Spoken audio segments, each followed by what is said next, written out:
They called it the house that Ruth built. Yankee Stadium, the original, opened in 1923. Got a lot of use out of that ballpark, a lot of championships. Now they're in a new home, and the Mets will pay another call for the final time in 2014. At Yankee Stadium in the Bronx, Pix 11 Sports presents New York Mets baseball tonight. The Mets play the New York Yankees.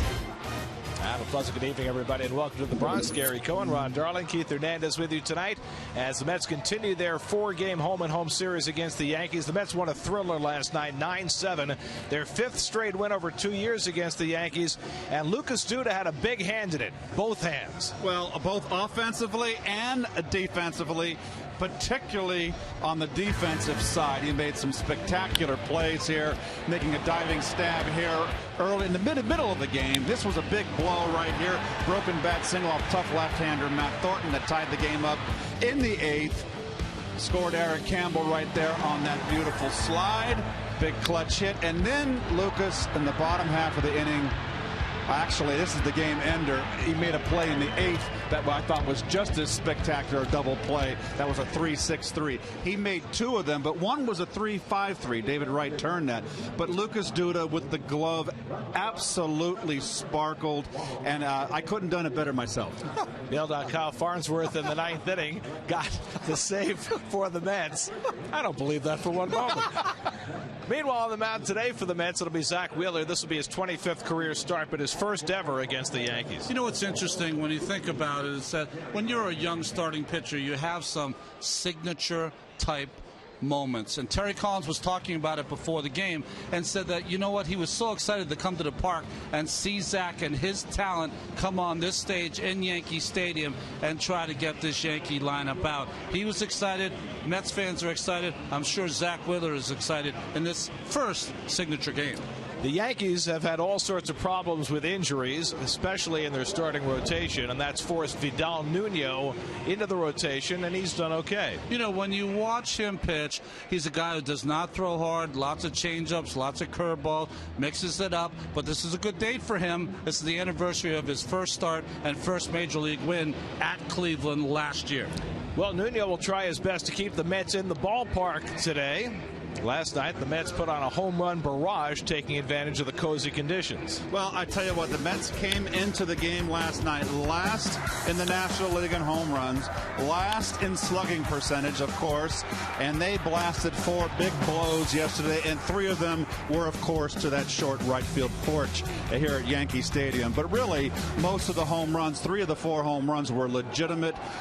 They accounted for 5 of the 9 runs the Mets scored. It was really a terrific win for the Mets, a terrific comeback win here in Yankee Stadium. But if you're a struggling offensive team and you come to a place that is inviting offensively, can it get you going as a team? Well, you still got to go back a city and play 81 games here. What I like about playing at Yankee Stadium, I think it's more conducive to the right-hand hitters because they tend to want to go the opposite field, and you can drive the ball out of here. And ironically, Chris Young got the big blow.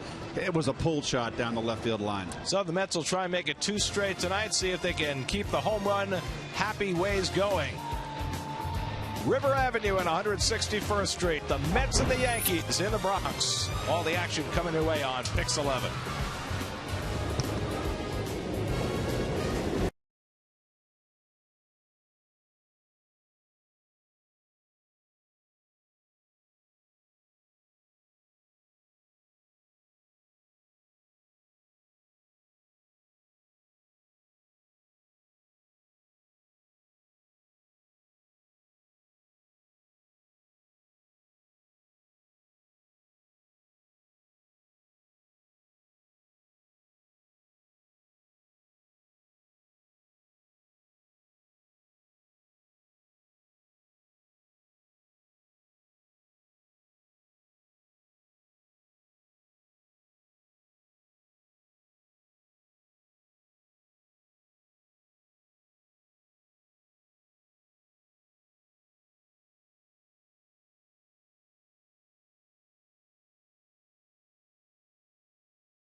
Broken back loop. That's going to fall in for a base hit. It's going to be close.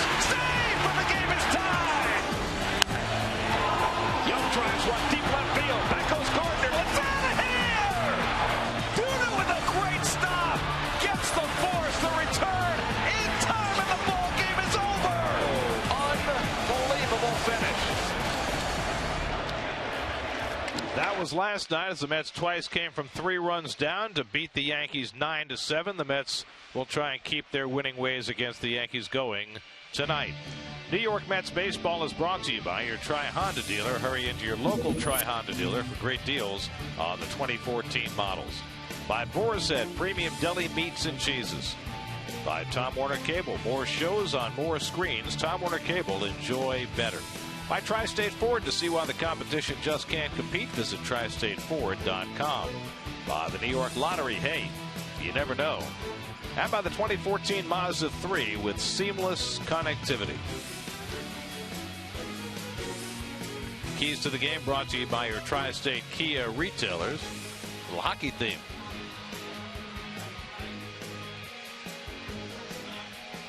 And there we go. There's my mic. And there goes the keys to the game. We have to bring them back. Well, the keys, they can always wait. So they always try to shut me up in the truck, you know. Starting lineups brought to you by Toyota. Let's go places. All 4 Met outfielders in the lineup tonight. Eric Young will DH. Vidal Nuno, who faced the Mets last year, will face him again tonight, just his 8th major league start. You know, he pitched well against the Mets last season. 7 of those 8 starts, he's given up 5 hits or less. So he's very good at keeping the team down, getting too many hits and too many walks. Mets have been great in the first inning lately. They've scored in the first inning 8 of the last 10 games. Eric Young Jr. leads off. First pitch of the night from Nuno is in for a strike, 0-1. Well, we noticed last night that Eric Young Jr. was more upright in his stance from the left side of the plate. Now let's see if he's made the same adjustment from the right side. If he's more upright in his stance, and sure enough, he is. Eric coming off back-to-back 3-hit games, including a home run last night, his first of the year. And that one hits him in the leg, and he will go to first base. So the Mets have a leadoff base runner. Pitch not even close. Gotcha. Right on the side of the foot. So EY, who has a first inning on base percentage well over 400, is on base yet again. If you were in the backyard and you were thrown to the pitch back, that would have missed it. That throw right there. Hit off the little railing at the bottom. You would have heard metal. Then when your dad would have had you take a lap around the block. I mean, come on. And Daniel Murphy. And he watches wide. A curveball from Nuno, ball 1.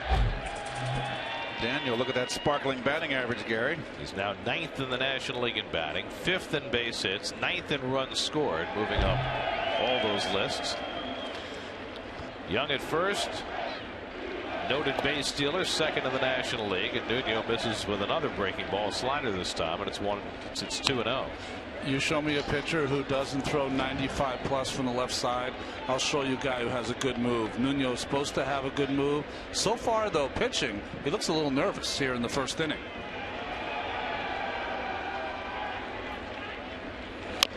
Little tapper by Murphy, that goes foul. As noted, Nuno faced the Mets last year. It was a memorable game, not for Nuno, but for his mound opponent that night, May 30th of last year, Dylan G, who had the game that turned his career around.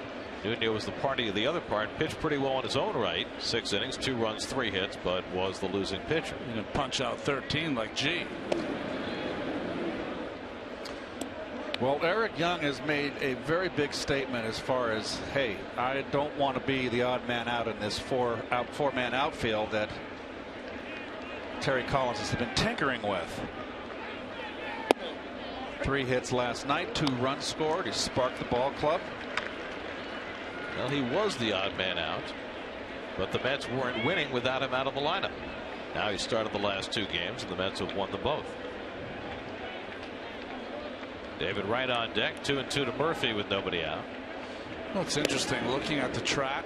Other than around first and second, very, very dark. This is the pickoff move by Nuno. looks to the plate and goes to first. That's a telltale. Yep. Lefty's been doing it for years. But the track looks very wet, maybe a little muddy to try to hold Young down. Eric runs, and Murphy fouls back the fastball. Well, we're going to try again to unearth the keys to the game. And I'll be quick.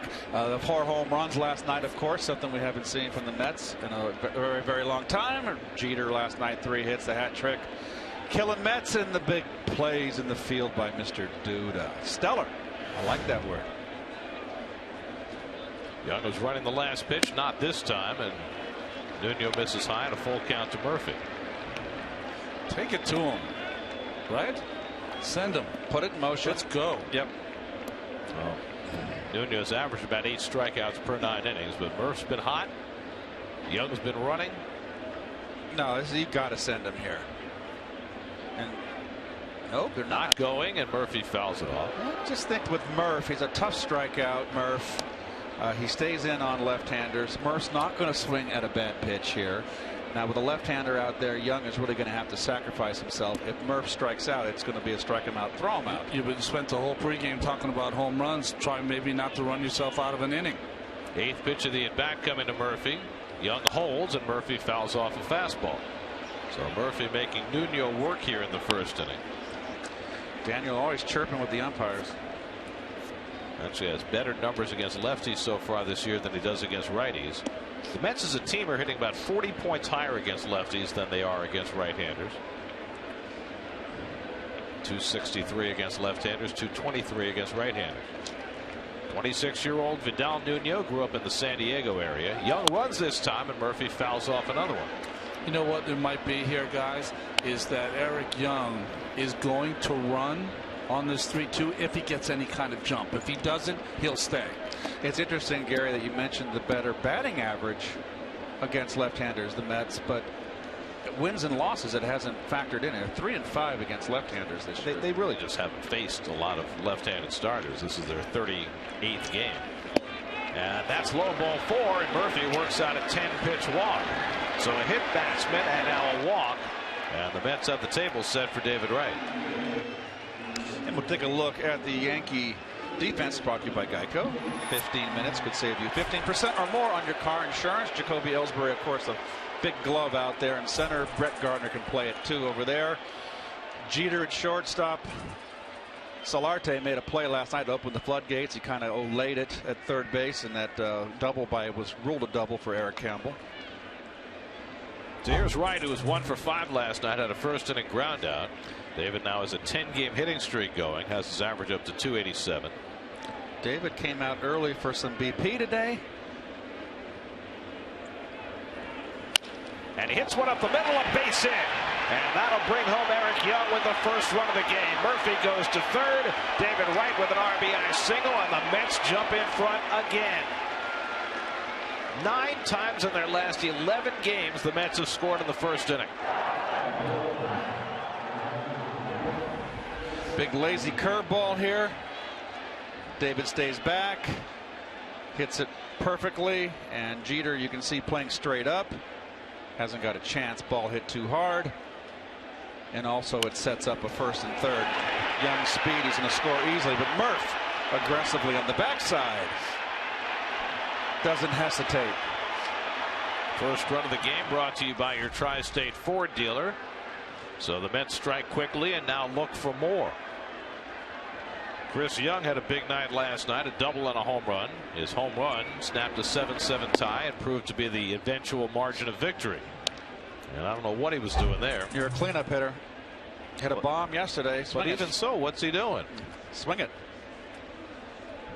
I mean, what are you trying to accomplish? It's not a squeeze play. Get the runner to second base. Oh, I see it. With the shift, pushing that ball to second base. There's no one occupying second base. He was thinking if he got a ball up, pushing it to second base for a base hit. Yeah, that's what I think he was doing. Yeah, but you can actually look at the defense. He could have walked to first base. It's a 4-hitter. Go on swinging the bat. Especially against a lefty. Nuno ahead of him now 0-2. And Chris takes one at his feet. Well, Eric Young continues to score early in games. Getting on base in the first inning. Mets are getting him home. 12 Scored the first run of a game 12 times this year, which is 4 more than any other player in the majors. Wow. Even with the time he sat out the last couple of weeks. I'm just, the more and more I'm seeing now with Eric Young in the lineup, it's just difficult to keep him out here. He's so electric and he's such a energizer. And I know it's only been, a couple games, but you got to ride the horse here as long as you can ride it. It's giving this club a spark. 1-2 from Nuno. Cuts inside. 2-2. Maybe sometimes you have to look past your franchise ideal numbers and go with the people that are winning you ball games. Well, there's no question the Mets are a different looking team with Eric Young on the field. You're just looking for an out, and he misses with a changeup, and now it's a full count. Well, he's thrown everything, and nothing's looked particularly good early on for Vidal Nuno. He began the year in the bullpen, but the Yankees have had so many injuries to their rotation. Ivan Nova, CC Sabathia, Michael Pineda. Joe Girardi forced to use Nuno as a starter, making his 5th start of the year tonight. 3-2, and it's tap foul. We always assume that, maybe it's going to be the Mets players that are jittery here pitching in Yankee Stadium. We forget sometimes that maybe it's Nuno himself who has the pitch here that, to me, looks a little jittery here in the first inning. 21 pitches deep, already still looking for his first out. And Young pops one up. Coming back for a look is McCann, but it's out of play. And, if Nuno has a bad start today, keep in mind the Yankees are short in the bullpen. They put Sean Kelly on the disabled list today. He's had some back problems, and they called up a position player, Zoilo Almonte. So they are 1 short in the pen. They've also got all sorts of injuries to position players. Carlos Beltran has an elbow problem that might require surgery. Curveball, pounded foul. Nice grab by Tim Tuffle. Tough. Well, that's the injury list. 60% of the Yankee rotation. Pineda's probably another month. Sabathia, they really have no idea. And Nova's out for the year. There's Carlos Beltran out tonight for the next few days at least. And Young pops another one foul. He's now 10 pitches deep in this at bat. Murphy had a 10-pitch plate appearance earlier in the inning. Beltran took himself out of the game last night. He hurt his elbow while swinging the bat in the cage between at bats. He was serving as the DH. And an MRI today found an old bone spur in his elbow. They've treated it with a cortisone shot. He'll sit 2 or 3 days, but if it doesn't get better, he might have to have that bone spur removed during the season. Every player 35 plus, you're going to find some bone spurs. Carlos, no exception. 11th pitch of the at bat coming to Chris Young. And he hits one in the air, shallow center. Backing up Brian Roberts, the second baseman. He's got it. Tagging at third is Murphy, drawing a throw. And that's the first out. Boy, got to hit the cutoff man, throwing it home, Mr. Roberts. And I'm not talking about Henry Fonda. I knew you were going there.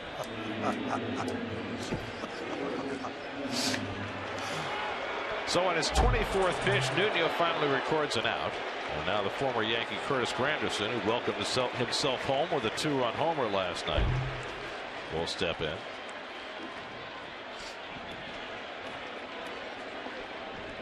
And the Yankees will send their shift in the other direction. This is the shift they played on Granderson last night, with Jeter staying home but at third base. Can't leave this runner in, stranded at third base. You got to pick these runs up. I don't like the shift as much. Lefty on lefty matchup. Fastball away. Granderson can go away. Agreed. Murphy at third, right at first, and 1 out. And Granderson fouls one back this way. Oh, almost just underneath us.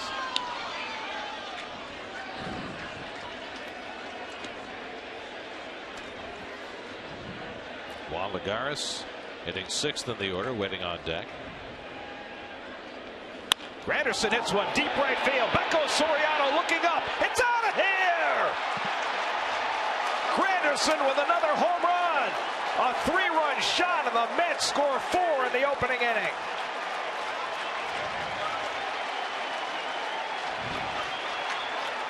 You think he likes hitting in this ballpark? 2-run homer last night, 3-run homer tonight. And the Mets put a hurting on Vidal Nuno in the opening inning. Well, I question the pitch. Granderson, dead pull hitter, low ball hitter. And your curveball, if you don't get it away and you hang it like that, you're allowing that guy to get the barrel of the bat out and pull it where you don't want him to pull it. And Ronnie, you mentioned fastball away. There's the contact. Yeah. It's an off-speed curve, too much plate, and the ball's down. Cannot pitch Curtis down unless you're going to bounce the ball on the plate. Biggest first inning of the year for the Mets with 4 runs home. Still only 1 out. Juan Lagares, the batter, and takes a fastball for a strike. Lagares didn't start last night. Came in for defense in the 9th inning. Hitting a .301 on the year, .407 against left-handers. It's a good swing there by Juan. I just watching Juan the last week or so. He's looked a little tentative, like feeling for the ball. What do you like about this swing, Keith? I mean, I like aggressive. I like the swing. He gets a little bit too mechanical, Ronnie, sometimes when he starts not feeling great at the plate. Wastes away the changeup, still 0-2. Juan has not the most fluid of swings, but when he's swinging the bat good, he uses his entire body. When he goes badly, he just kind of slows things down. And there's a called third strike. Got caught looking for a breaking ball. We've seen a lot of that with this Met lineup. I mean, you can't throw the ball down the middle more. This is on a tee. But if you're looking breaking ball, then you can't hit it. I just the 2-strike hitting I don't like in today's game. It's too much guessing. So 2 out of the inning. Here's Duda, who had a broken bat single to drive in the tying run last night, 1 for 4, and then made those outstanding defensive plays to get the Mets through. And he takes a strike. Well, Curtis Granderson's now hit 66 home runs in the new Yankee Stadium, 3rd behind Mark Teixeira and Robinson Cano. New Yankee Stadium opened the same year as Citi Field, where nobody's hit more than 42. It's a slider, and it's 0-2 to Duda. Well, the good news for Curtis is he's homered on back-to-back nights, driven in 5. The bad news is it's Mets' last game here this year. Duda pokes one out to left center. Ellsbury coming on. He won't get there. And Duda's got himself an opposite field hit. The Mets' 3rd hit in this opening inning. That one coming on an 0-2 pitch. Well, this is not a good start for Nuno. I mean, 34 pitches in. This is a little nothing, I guess, slider, maybe breaking ball off the end of the bat by Lucas. But too good of a pitch, 0-2. So now the number 8 hitter, Travis d'Arnaud, gets a rare first inning at bat. d'Arnaud started the Mets' home run barrage last night with a pop fly that fell into the first row in right field for his 3rd of the year. Duda at first and 2 out. The Mets homered in 4 consecutive innings last night. First time they'd done that in 9 years. And d'Arnaud was at the start of things. Mets began last night last in the National League in home runs. They've moved up 3 spots. They're now 12th. Wow. Their average went up, right, as a team batting average. 4 points. Went from 229 to 233. Enjoying life in the Bronx. 9 runs last night, 4 runs in the first inning tonight. d'Arnaud hits one in the air to center field. Ellsbury should have plenty of room. And that retires the side, but not before the Mets put up their biggest first inning of the year. An RBI single for David Wright, and then Curtis Granderson unloads again. 5th of the year for Granderson. 4-0 Mets.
They're happy.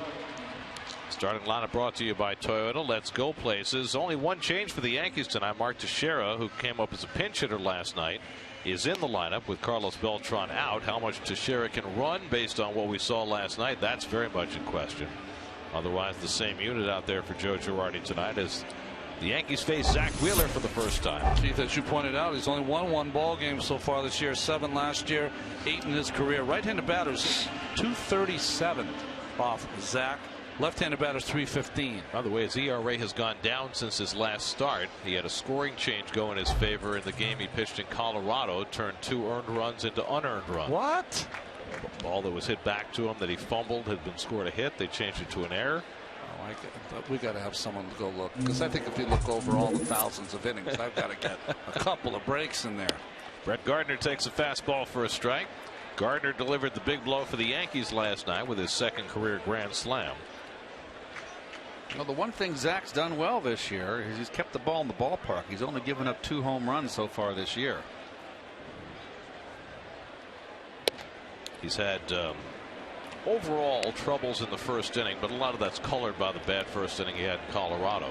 His first inning ERA is 7.71. After that, 2.16.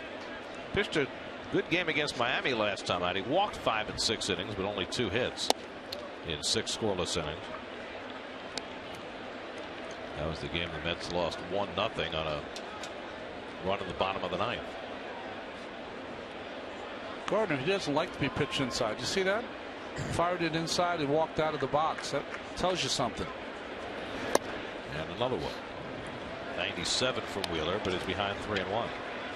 Derek Jeter on deck. Jacoby Ellsbury behind him. The Yankees now lost 3 in a row. Lost their last 2 in Milwaukee, and then last night they're just a game over 500. And they are, they're an older team. They're one of the few teams in Major League history that ever had every opening day starter 30 years or older. And some of those older players are starting to break down. Right now, Ichiro Suzuki's battling back problem. We mentioned Beltran with the elbow. Teixeira's got the bad groin. 3-2. Line past Wheeler, and now sneak through for a base hit. So Gardner has himself a leadoff hit as the Yankees try to fight back. And we'll take a look at the Mets defense, brought to you by Geico. 15 minutes could save you 15% or more on your car insurance. Lagares back in the lineup in center. Tejada, who has been swinging the bat pretty good, is getting a start. I like that. Duda, of course, with the big game yesterday defensively. D'Arnaud with the home run yesterday is behind the plate. You mentioned Tejada, and it's worth noting Wilmer Flores is fine after being sick for a couple of days. This is just Tejada being rewarded for playing so well the last 2 nights. Terry Collins said it is certainly possible for Ruben to win his job back. Here's Jeter, who had 3 hits last night. 3,348 hits in his brilliant career, and he tries to bunt his way on, and that's a strike. David was playing all the way back, conceding the bunt. And Jeter gives his Team USA teammate Wright a big smile. Those two share a unique relationship as the faces of their franchises, playing in the same town.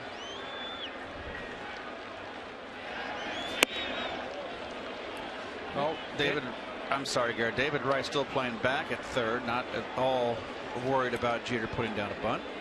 How about this? David would like to end his career like Jeter began his. Enough rings to fill a hand. There you go.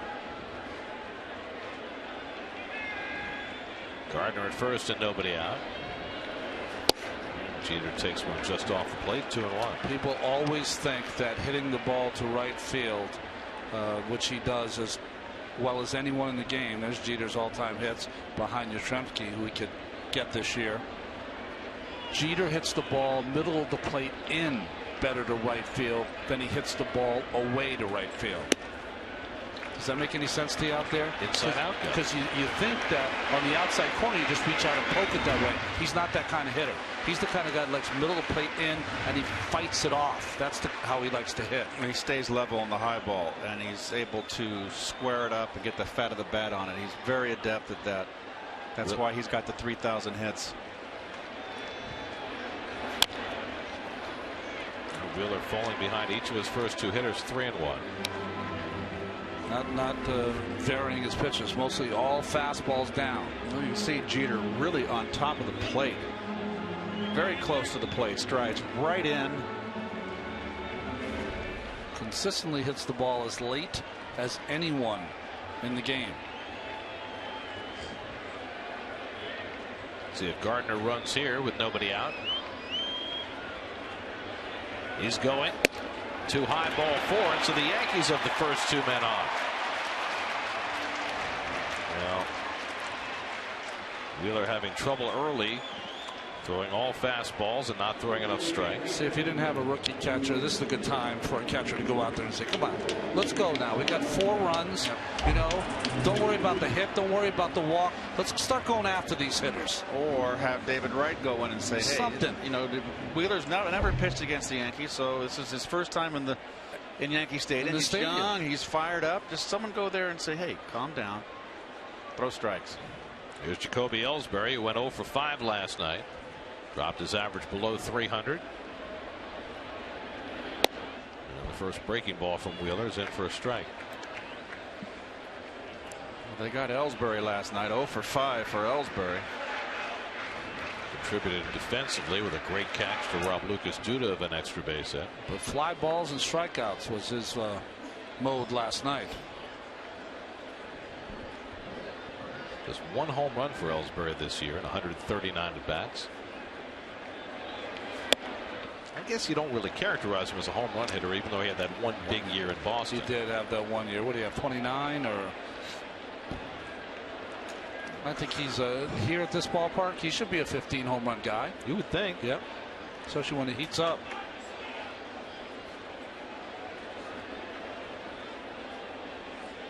Two on and nobody out.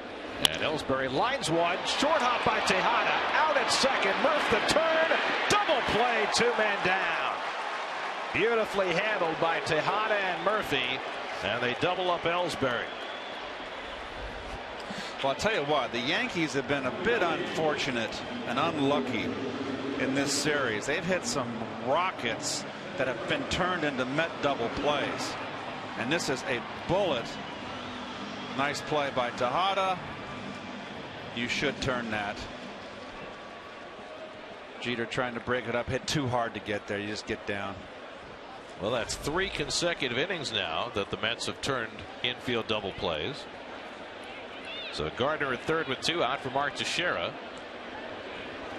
Now Teixeira was a big factor in the Yankees' 9th inning last night, for and against. He had a big pinch hit that went to the wall in right field, but his leg is bothering him so much he couldn't get to second base, and that kept the double play in order, which the Mets turned, and that ended the game.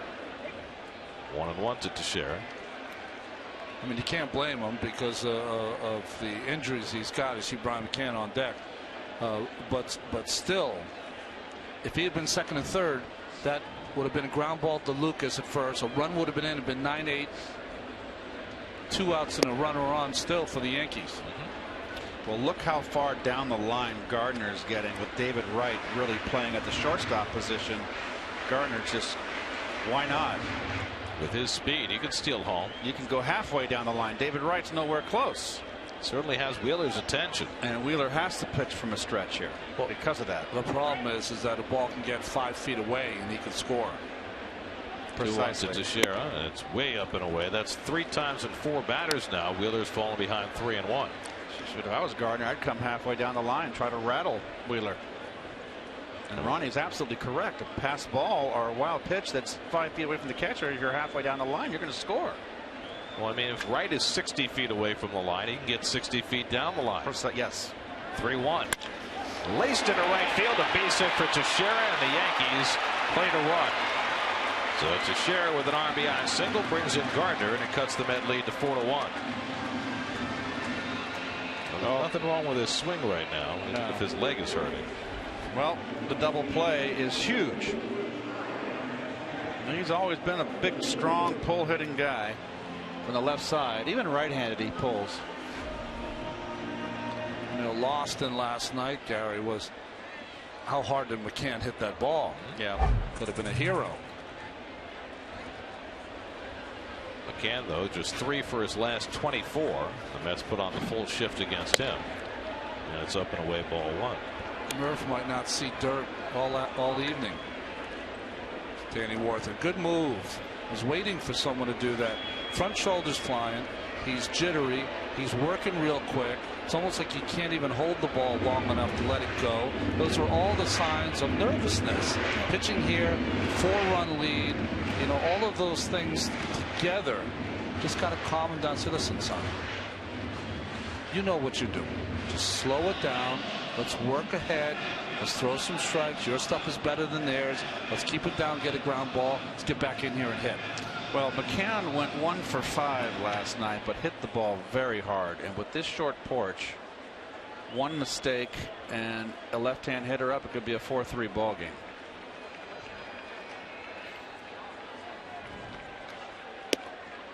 And there's a fastball strike. 1-1 to McCann. Well, I can hardly recognize McCann without the facial hair, and so thin in the face. He's dropped so much weight. Alfonso Soriano would be next. And McCann fouls off the fastball. 1-2. He had a pitch there. Got beat. Now McCann, one of the few hitters, you might have said it, Gary, already, that's faced Zach Wheeler. Only one in the lineup tonight for the Yankees. McCann's always had a little bit, not the fastest of bats. Wheeler ahead, 1-2.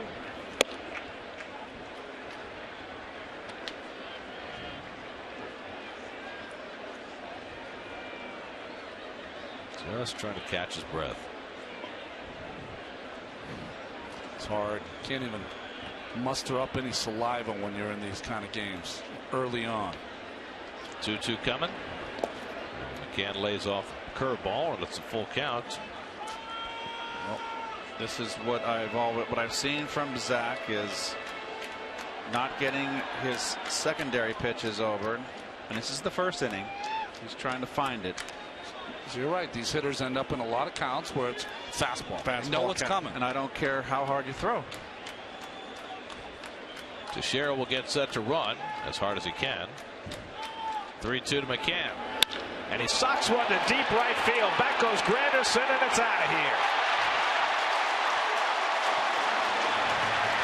A net 4-0 lead has shrunk precipitously.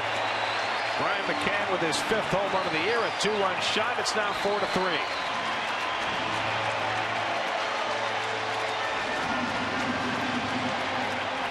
An ugly first inning for Zach Wheeler.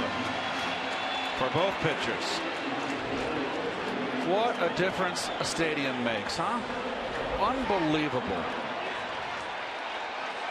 And there it is, down the middle and down, and it's a brand new ball game.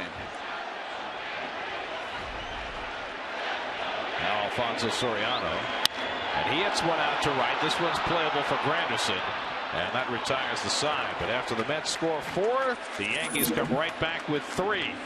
Teixeira an RBI single, McCann a 2-run homer. Mets 4, Yankees 3 after 1.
On the Diamondbacks at 4:10 p.m. The first 20,000 fans will receive a David Wright canvas print courtesy of Pepsi. For tickets, visit Mets.com/tickets. I'm recommending they do a canvas print of you later in the year in the Burt Reynolds pose from the Cosmo. I think that would be a huge seller. Okay. What do you propose that he use as a shield? Gold glove. Oh, there you go. Perfect. Ruben Tejada takes the strike as we start the second inning after an active first. That's got 4 off Vidal Nuno, 3 of them on a Curtis Granderson home run. Oh.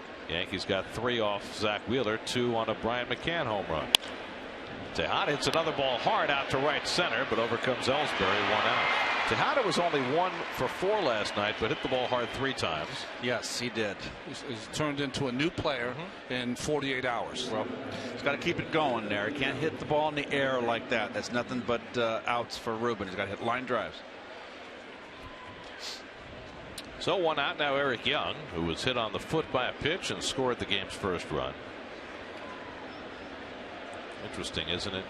You get 2 guys in the course of a week to 10 days who lose their spots in the lineup, and now just in the last couple of days both Tejada and Young have fought their way back, trying to prove that they deserve those starting nods. Young pops one up outside first. Teixeira over near the railing and makes the grab. 2 out. Well done. Excuse me, I said Teixeira. That of course is Kelly Johnson. He did it like Teixeira. He was a Gold Glover. Teixeira DHing tonight. So 2 out. Here's Daniel Murphy. Murphy walked and scored a run in the first. So Vidal Nuno, who required 37 pitches to get through the first inning, has thrown 3 pitches to get the first 2 outs in the second.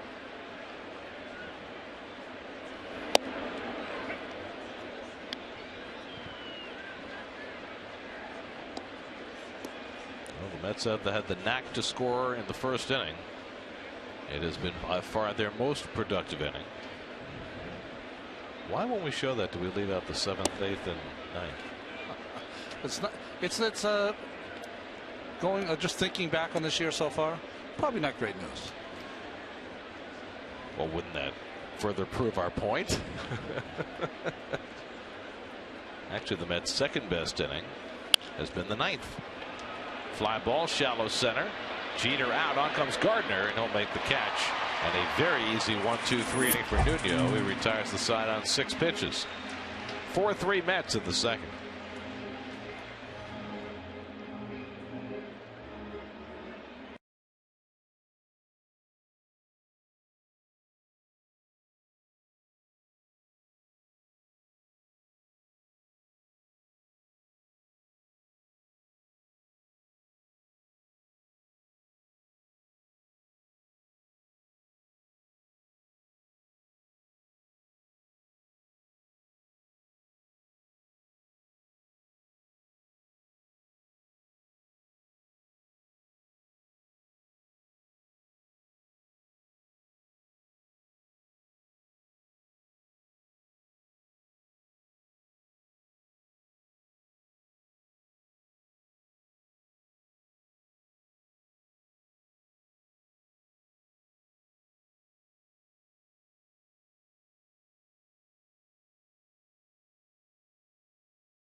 Sulla take off. Book now at Amtrak.com. Lower third of the order coming up for the Yankees in the home second. Yangervis Solarte leads off. Solarte 3 for 4 last night, drove in a run. He's having a bang-up rookie year, hitting at .330, fourth in the American League. And takes a strike from Wheeler. Hit the ball hard, too. Those base hits weren't cheap. Hit a couple bullets. Now, you probably have to be a Yankee fan to appreciate this, but Solarte has 37 hits in his first 32 games as a rookie. That's the most for a Yankee rookie in that period of time since Oscar Azocar in 1990. And he pulls one right out of the bag, and he's got himself another hit. It's off the sidewall to Granderson, and that'll force Solarte to stop at first. Make it 38 hits. Wow. Red hot. Watch out, Oscar Azocar. Hanging hook. Yep. One thing I noticed with Zach, and I know he's working on it, is that occasionally when he throws his breaking pitch, he slows his motion down. That's a telegraph sign to the hitter. So now Kelly Johnson with the runner at first and nobody out. 4 hits now off Wheeler, and they've all been hit hard. Johnson 1 for 4, a triple and an RBI last night.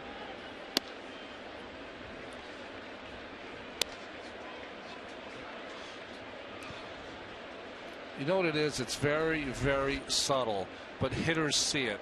You have the fastball motion, and then they'll just slow it down just enough. See how the arm action is slower than the fastball arm action.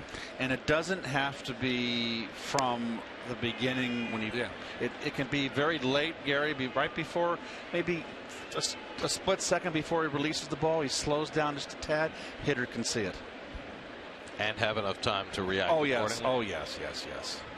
Because once you see it once, Gary, you're like on missile lock the rest of the game. You spend your entire life trying to show the hitter that a fastball is coming 100% of the time, and let them react once they see the spin.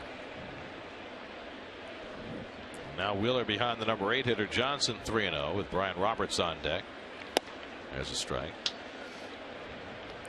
Well, as Wheeler struggles early, it's worth noting that the Mets have a new arm in their bullpen today. And how available he is, what role he might be used in, we don't know. But Jacob deGrom is here in uniform and ready to go. 3-1 coming. Swing and a miss. Both deGrom and Rafael Montero walked in the Mets clubhouse about 3 hours before the game after a long flight from the West. There's deGrom, who says Jacob, not Jake. He's got the nice moss. He's happy. He's happy to be here.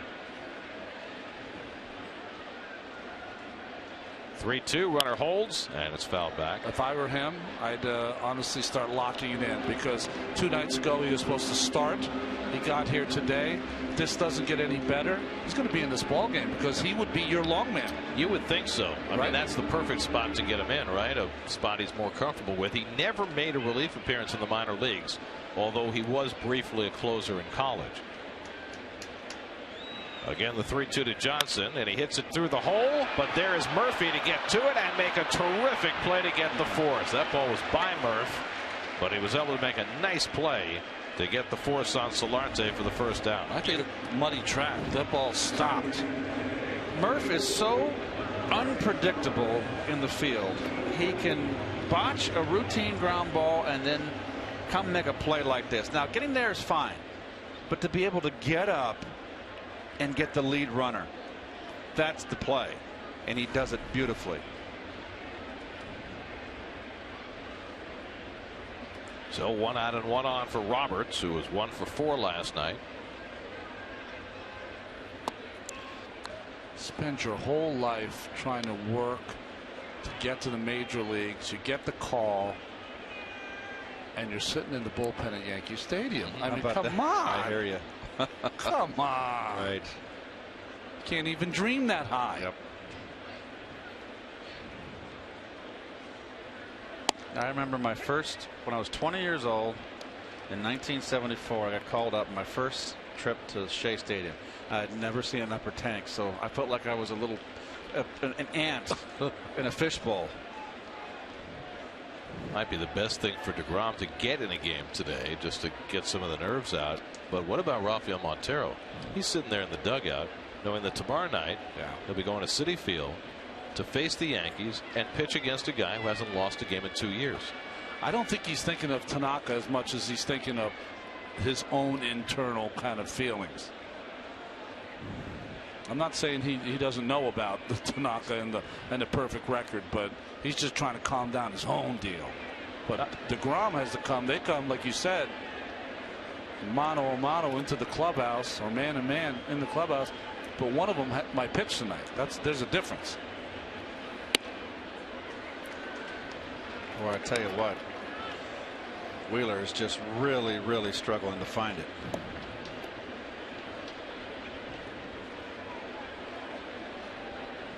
Well, I'm looking around. Yep. Where's Monument Park? Oh, it's out there. Yeah. Look at that upper tank. Oh, they don't have that in Las Vegas. And Roberts takes it out of the strike zone. 3-1. Brett Gardner on deck. Things not going well for Wheeler. He was handed a 4-0 lead. He's only retired 3 of his first 8 batters. Now a full count to Roberts. See, that swing is what Keith is talking about. It's a 3-1 count fastball. He's throwing 96 miles an hour. Right on it. I mean, fouled straight back. I mean, you don't want to get in those kind of counts with this kind of swing, right, Keith? I agree. You don't want to get 3-1 or 2-0 very often in the course of a game, because sooner or later they're going to get you. It's 5 full counts to the first 9 batters for Wheeler. Johnson running, and it's fouled away.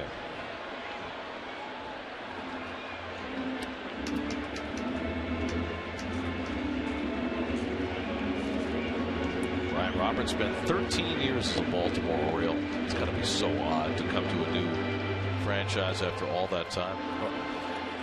And be the Yankees, you know, playing against them all those years. Fastball in. Johnson was running on the first 3-2 pitch, and he's running again, and Roberts pops it up, coming back toward this crowd down to play. Ball 4 right there.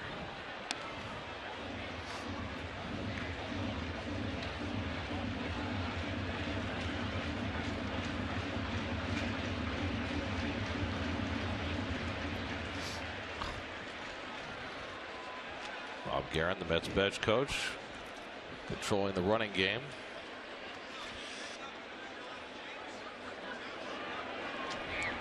Again, the 3-2, and the curveball misses badly. And it's a walk to Roberts. Second walk given up by Wheeler. That's just not coming so far for Zach. First time through the batting order, 6 of the 9 Yankees have reached base. Now 2 on for Brett Gardner, who got a base hit to center field to start the bottom of the first. I liked how you were describing Gardner yesterday, Keith. He's a guy that a lot of people don't really, you know, you think of him as an ancillary player, but he is a fire plug.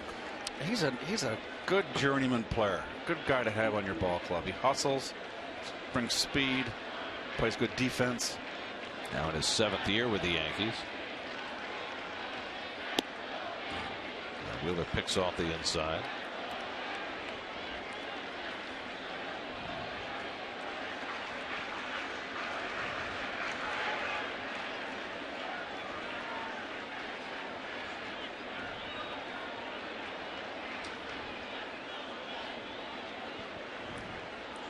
Right up against that back line, as most hitters do today.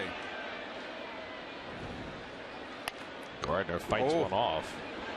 Well, he's going inside back to back on Gardner there. That was a ugly swing. That almost got his knuckles. He was in on his hands so much.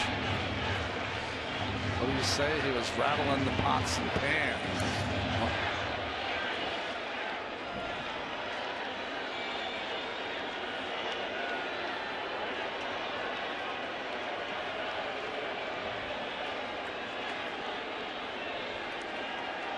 Wheeler ahead on Gardner 0-2 with Jeter standing on deck.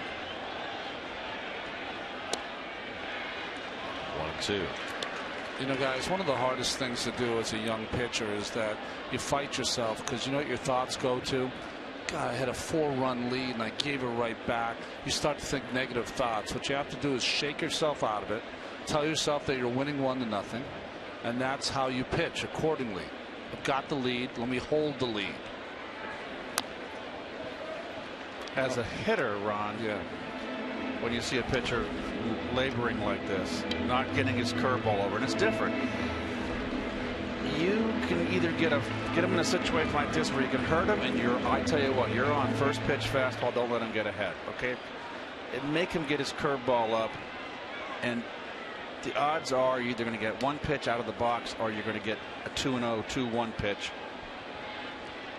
The whole key is having a good eye at the plate. Bounces in. Darno gets a piece of it, but can't find it.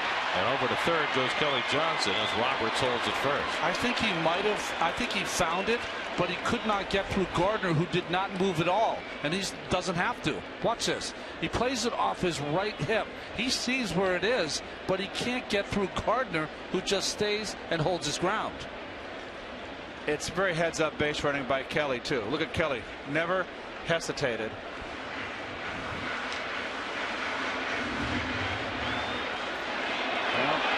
He's mad at himself. Look at his expression. He grimaced there. He realized he should have been on second base. But he saw how close the ball was. I think he just assumed Darno would be able to pick it up. It's a tough play. It's really a heads up on Kelly Johnson. First and third now with one out. 2-2 to come into Gardner, and the curveball fouled off. Another defensive cut. Ooh, that was another hangage. Well, rattle your cage right here. Oh, that hurts. You saw the late reaction from Darno.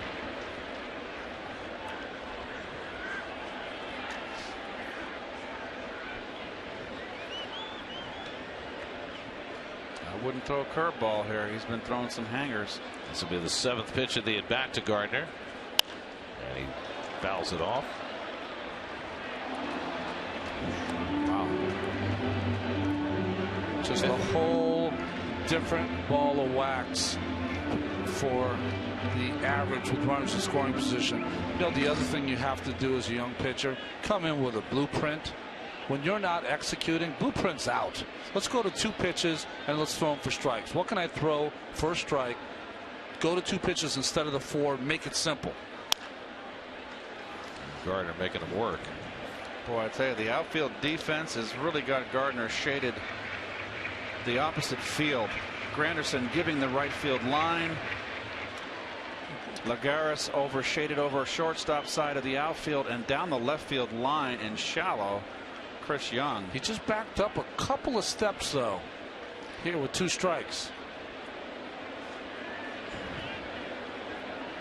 This will be the 9th pitch of the at-bat from Wheeler to Gardner. And he checks his swing. Did he go? He went around strike 3. There's a big call for Zach Wheeler for the second out. Well, these are become automatic in today's game, and I don't know why it started. I don't think he swung. Well, maybe he did.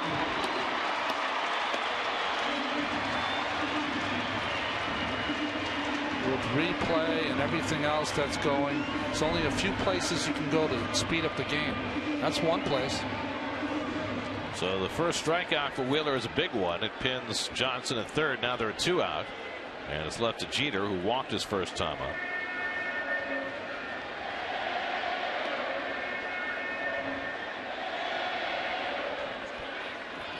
Wheeler threw 27 pitches in the first inning. He's already thrown 27 pitches in the second inning, and he's not done with it.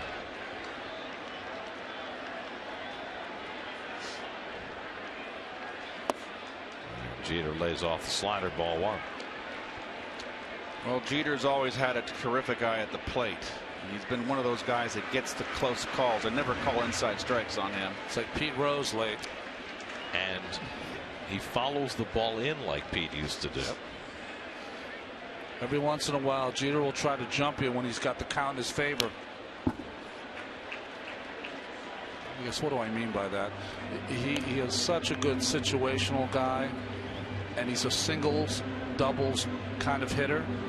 But every once in a while, when he feels it, that he's going to get the pitch he wants. He's got enough power to take you out of the stadium. Just ask Bobby Jones. Yeah, I think right here, Jeter's just thinking about a 2-out RBI single up the middle, tie this ball game up. Now that was interesting. Wheeler kept shaking after Darno had called for a throw to first base. Well, what he did is he shook off. Yeah, that's right. He shook it off 3 times, and finally Darno said, "I'm getting this from Bobby Guerin, so you're going to have to throw over. Not my fault. Don't blame me." 1-1 to Jeter. Curveball hit to short. Tejada waits on it. Now makes the throw just in time to get Jeter, and that retires the side. So Wheeler shakes out of trouble in the second. Took a lot of work to do that. Mets up a run after 2.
You want to win more games.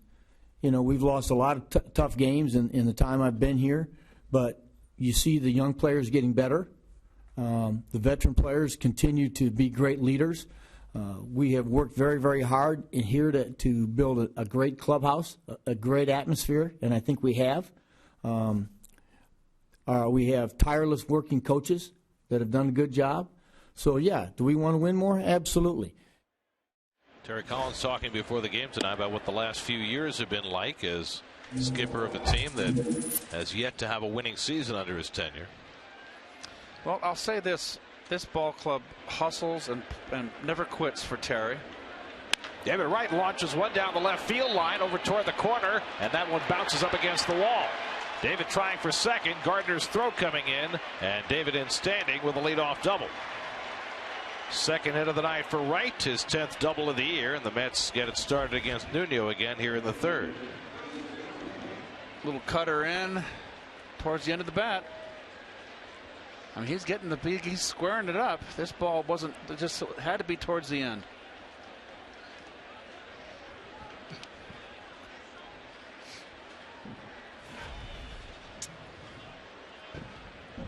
So Wright at second with nobody out. Here's Chris Young.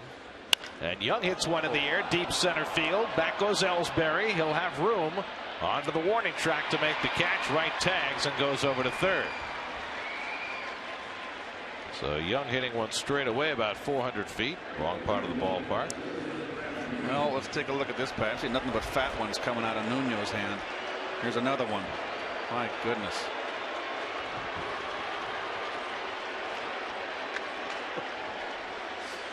So David does the right thing here. It's a big ballpark, a big part of the park. You can see now that Ellsbury's collecting himself. You tag up, and you just kind of low ride into third base. The shifted infield is in against Granderson with a runner at third, and Curtis takes one inside. Granderson socked a 3-run homer his first time up. Interesting pitch there, right? How about the infield in with the 3 guys on the right side of the infield? It's only surprising, I think, that the infield is in this early because of the way runs have flowed in this series. You feel like this is going to be another 9-7 game, right? Jeez, it looks like the back pens in a bowling alley there. 7 through 10. Curveball from Nuno for a strike. You better bounce the 10 inside off the wall and get both of them. Juan Lagares on deck.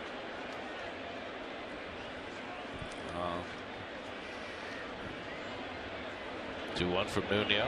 And Granderson lays off 3-1. Granderson's 3-run homer in the first inning tonight. His first 3-run homer since 2012. The last one he hit before tonight was against Daisuke Matsuzaka. Now his teammate. 3-1. And he pulls that one down the right field line. Foul. Boy, oh boy. I'd like to be in the lineup tonight.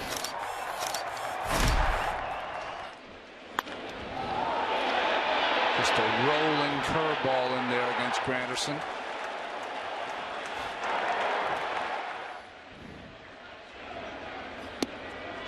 And he walks. 3-2 breaking ball, and Granderson's aboard. Second walk given up by Nuno.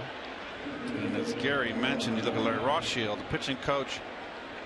It is a bullpen that's taxed, and they're going to have to hope that Nuno can get out of this.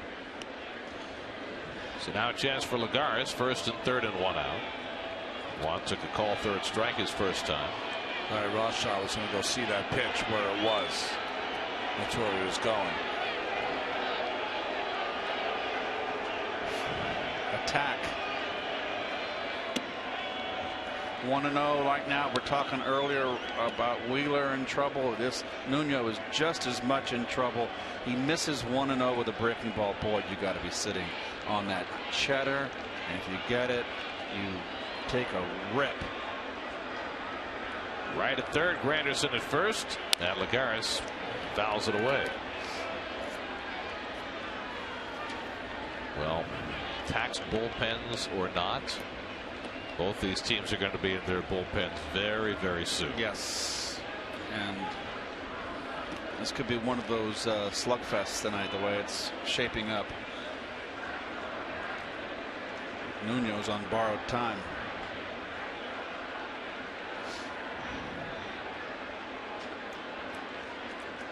One and 1 to Lagares, and he takes a strike.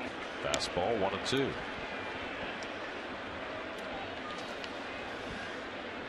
Both bullpens are quiet. Crickets. I would have made the sound if I could. I was just thinking the same thing.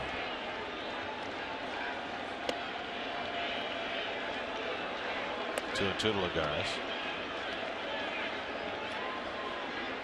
Lucas Duda waiting on deck. 26-year-old Vidal Nuno out of Baker University in Kansas. Figured he had to be the only major leaguer ever from Baker University in Kansas. He's not. 2-2. Lagares hits it out to right center, slicing away from Ellsbury. He gets over in the gap and makes the diving catch. Wright tags and scores. Granderson tags and takes second. Sacrifice fly for Lagares. Terrific play by Ellsbury. 5-3 Mets. Well, this is a terrific play by Ellsbury, but this is because you've got Soriano in right field. That's a right fielder's ball. Soriano cannot cover any ground. He's never been known for his defense. And very wisely, Granderson tags and gets in scoring position. I was surprised that Joe didn't appeal that play at first base, that Granderson left early. Let's see if he does. Well, we're not going to be able to. We don't have the 2-shot. And I don't believe that's a reviewable play. I'm not saying reviewable, but you can appeal the play. So 2 out, a run in. And here's Duda, and he takes a fastball strike. I would have appealed it only because there was such indecision on Ellsbury whether to catch it standing up or diving for it. That upsets the timing of the runner at times. Yeah, and Granderson kind of hopped off the bag instead of running off the bag. Slider. And a call strike 0-2 to Duda, who dumped a base hit into shallow left center on an 0-2 pitch his first time up. So the Mets have tacked one on here, a double by Wright, an advancing fly ball, and then Lagares drives him in with a sac fly.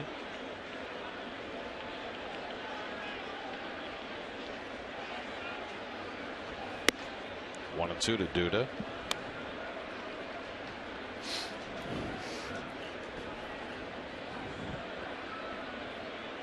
Travis d'Arnaud would be next. It's a big 2-out knock here. This could really get into the decision making for Joe Girardi as you move along. Anyway, so it turns out there's another player who was out of Baker University. Yeah. Sorry. Zip Zabel. Double Z. Chicago Cubs 1913 to 1915. Oh, he didn't last. Pitcher? Pitcher, right-hand pitcher. Just put the guys to sleep. 100 years ago. Good for Baker U. Get a second player in the big leagues. Oh, goodness. Dude, after falling behind 0-2, works the count full. Well, here's Grandy now. Get a better view. See if he left early. And you can. I tell you what, he sees that Soriano has no shot. He did not leave early. No, he did not. Very good. Thanks, guys.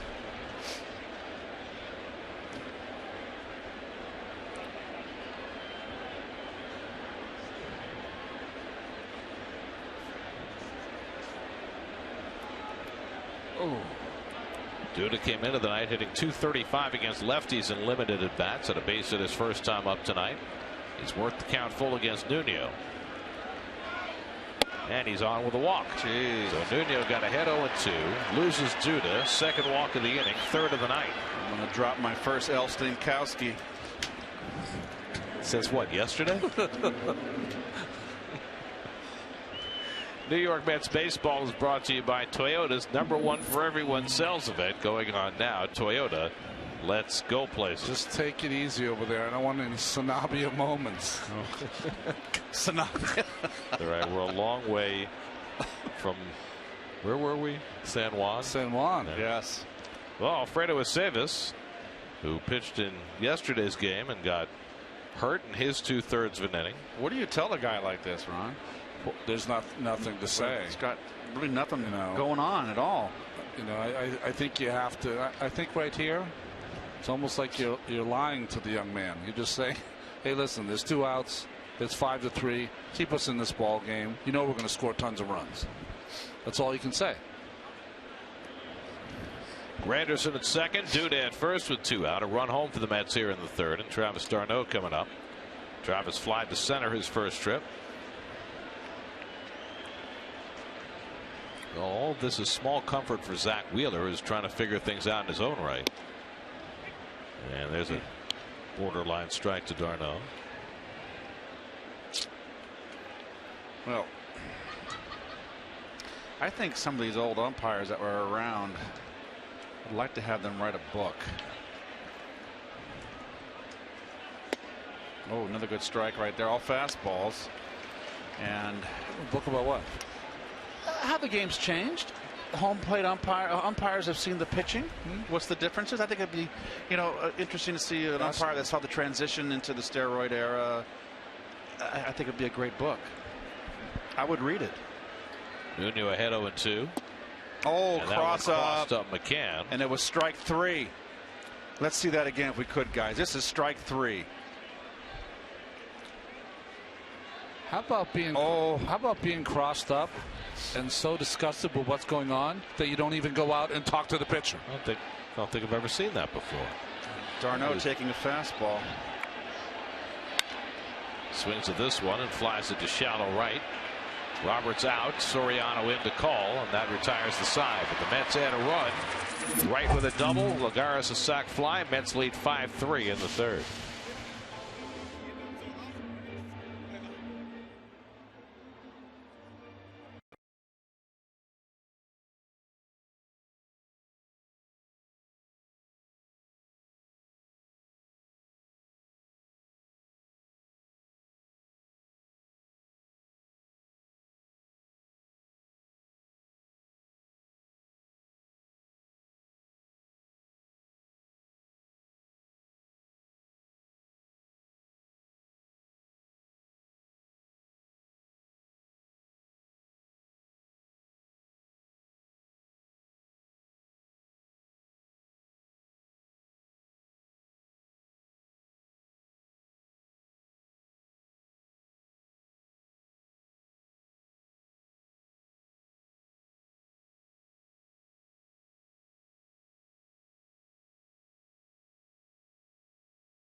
Cooperstown is on display here at Yankee Stadium this week. Jeff Adelson from the Hall of Fame is there, along with the Babe's great-granddaughter, showing off the plaque before the game tonight. There's the initial class from baseball's Hall of Fame. That's Ty Cobb on the upper left, Walter Johnson on the upper right, Christy Mathewson and Hannes Wagner were the other members, along with Ruth, from that initial class of 5 that were inducted in 1936. I got to look that up and see who the guys were. Was Tris Speaker in that group? Hannes Wagner, of course. Wagner, Mathewson, Ruth, Cobb. Nap LaJoie. He wasn't in the first class, was he? Grabbed the most votes. Hall of Fame inductee. Oh, it's a 37 inductee class. Sorry. It's the second year. Jacoby Ellsbury leads off in the home third. You know, I mentioned before 29 was the high. I thought I was wrong. 32 was his home run high. It was 2011, Ellsbury's best year, when he finished second in the MVP balloting in the American League. Ellsbury banged into a double play his first time up. Zach Wheeler trying to find himself as Ellsbury fouls one down the left side. 2 very hard-working innings for Wheeler. Gave up 3 runs in the first and then worked himself out of a big-time jam in the second. His pitch count soaring early in this game. So if he wants to be around for 5, he's got to settle himself in. Ellsbury, Teixeira, and McCann, 3, 4, and 5 in the Yankee order here in the third. Oh boy. When Wheeler gets that fastball, Ronnie, that runs up and away bad to the left-hand hitter, he's really dropping his arm, right? Dropping his arm, dropping his hand, not on top of the ball, front side's opening. I mean, there's 3 or 4 things that you don't like to see. Murphy slides over in front of it and throws out Ellsbury. Now, if you're a pitching coach and you've got a young pitcher who's, you know, maybe lost in the moment a little bit, has multiple things going on, what's the most important thing you can do? Because you can't put too much into his head. You try to pick the most important things. So, you know, different pitchers, different strokes. Let's say there's all the pitchers have 2 or 3 things going wrong in a game. Well, for Zach, it's going to be different than someone else. So, you know, front shoulder might mean more than getting on top of the ball. I think for Zach, the most important thing is hand position. Because when he drops his arm, drops his hand, and he's not on top, he drops it that much, he can never throw in the strike zone because he has too much movement. Good slider there to get out on Teixeira 0-2. That's the best one he's thrown. Teixeira had a base hit to drive in the first Yankee run in the opening inning. On the curveball, and he just got a piece of that. Got a piece of d'Arnaud.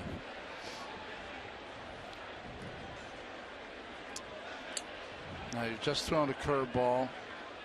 Fastball up is the pitch that you want to get Teixeira out on. And I'm talking about, you know, letters high, up.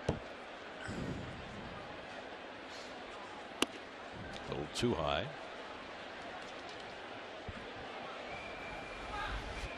The thing about Wheeler is that he's big, long arms, long legs. So there's a lot of moving parts so far. That high leg kick. Fastball, strike 3 call. So Teixeira called out on strikes. Second strikeout for Wheeler. Teixeira thinks this is high, but I think it's there. That's got the corner. It's a strike. See his motion. We're talking about a high leg kick, long arms, long legs. See how he cups the baseball in back of him? And the ball, his arm is just always a little late when he's struggling. Now Brian McCann, who drilled a 2-run homer his first time up. It was McCann's 5th home run of the year. The first 2 came in the same game against John Lackey. That's right. The other 2 came in 2 different games, both against David Price. So Wheeler will be wary. 2-0 to McCann. The cheers from the crowd that came out of nowhere must mean the Rangers just scored. That's right. Anybody seen Matt Harvey? Bet he's not on the bench. Hope it's my man Kreider. And Wheeler, after giving up a home run to McCann last time, falls behind him 3-0. Alfonso Soriano would be next. Oh, Harvey's in the dugout. Good teammate. key is you have one of the kids inside come out with the reports. McCann draws a 4-pitch walk, the third given up by Wheeler tonight. Mr. Harvey's got a couple more days in town, and on the weekend he's heading back down to St. Lucie.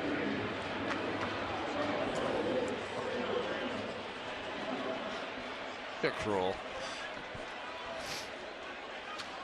Now Soriano, who flied to right his first time up.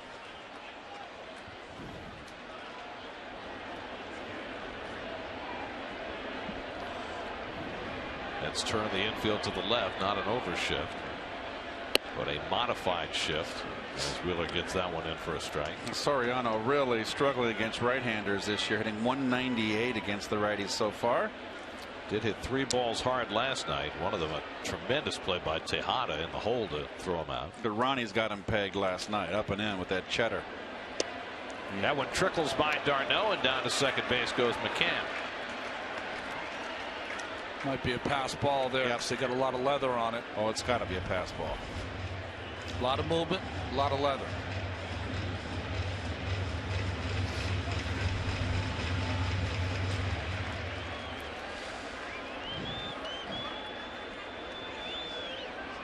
And they do call it a pass ball. So a runner in scoring position for Soriano. Was hitting just 152 with runners in scoring position this year, and he waves at that curveball, 1-2. Who's got it today? My man Howie Carpin. The official score, yeah. Okay, good. It's Howie tonight. That was a hanger there. Got away with one. Yes, you did. I didn't know Howie was your man. I like Howie. I do. He's a nice dude.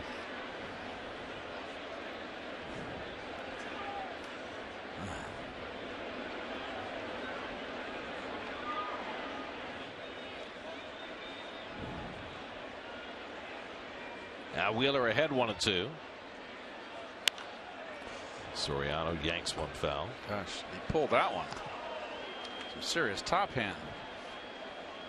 Well, over there on the right side of our score bug are 2 numbers that should never go together. 3 for the inning and 74 for the pitch count. Yeah. Well, that's been Wheeler's night. I didn't know avocados were back in season. Let's make sure you let them ripen. 2-2 to Soriano.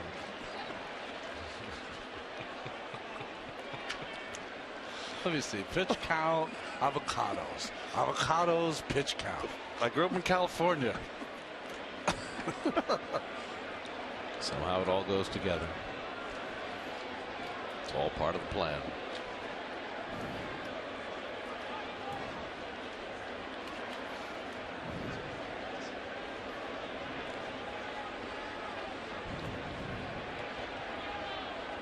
Two to Soriano.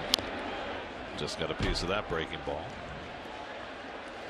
Soriano is just such a funky hitter. He can look so terrible up there, but nothing phases him, and you can make him look bad for 3 at bats, and boy, and make one mistake late in the game and he can put a hurt on you. 411 career home runs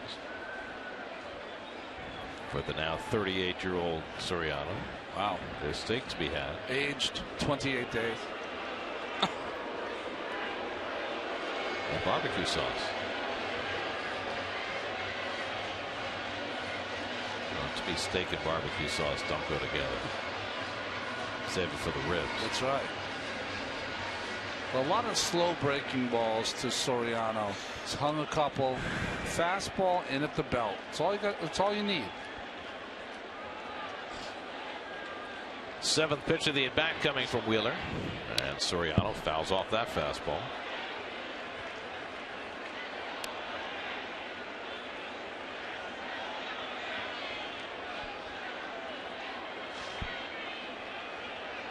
Talk about slogging your way through one. Yeah.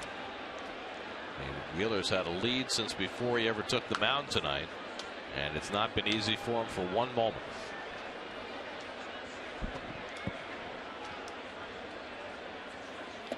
Ball 3. Jeez. So he tried to mix in a changeup there, and Soriano was having none of it. And now a full count with the Yangervis Solarte on deck. Already the 6th full count for Wheeler. 15th batter he's faced tonight.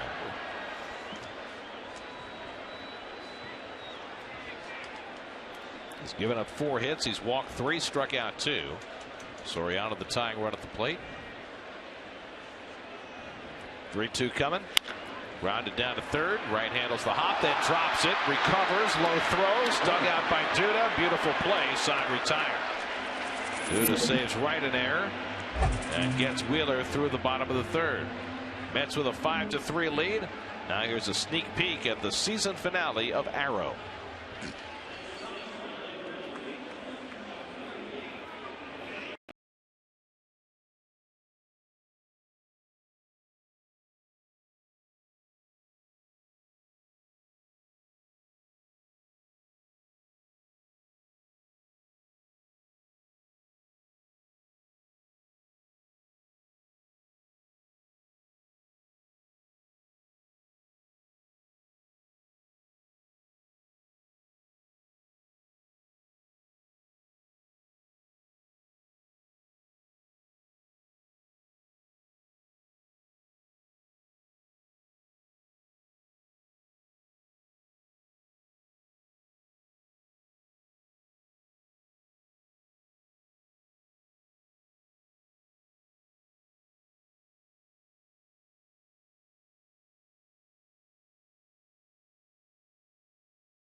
Another one is Thrive. Mets with a 5-3 lead as we go to the 4th, and we check in with Kevin Burkhardt. Kevin, I think the one thing this Subway Series is missing, Gary, is George Steinbrenner.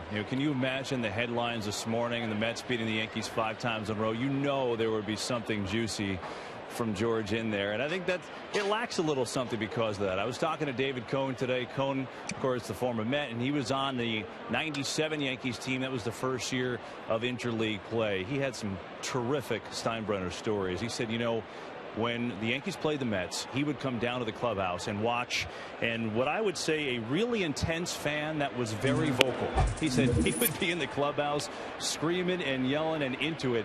He said there was a coaching side of him. His coaching side came out. He would literally sit in on the hitting meetings. He was just so into it. It was unbelievable. He said the beautiful part, Cohn said for me at that point, I always like to have a little fun, so I would needle Mr. Steinbrenner a little bit. I would go up to him before one of those games and say, hey, I don't know, man. O'Neill doesn't look right. I don't know if his head's in it. He said, what? What are you talking about? His head's not in it. And then he would go and crush O'Neill. And, of course, Cohn was at the start of that. How about this one, guys? Through all the years when they played the Mets at Shea, Steinbrenner would rent a moving truck. He would bring the Yankee furniture over to Shea, take out all the Met furniture, rearrange the entire visiting clubhouse with Yankee furniture. Wanted to make it feel like home. Definitely missing something without him. Back to you.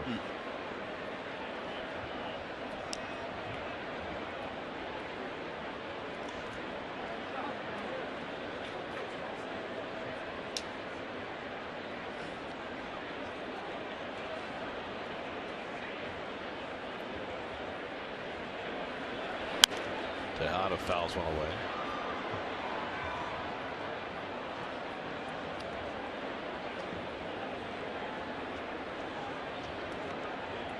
Well, I'll say this about George.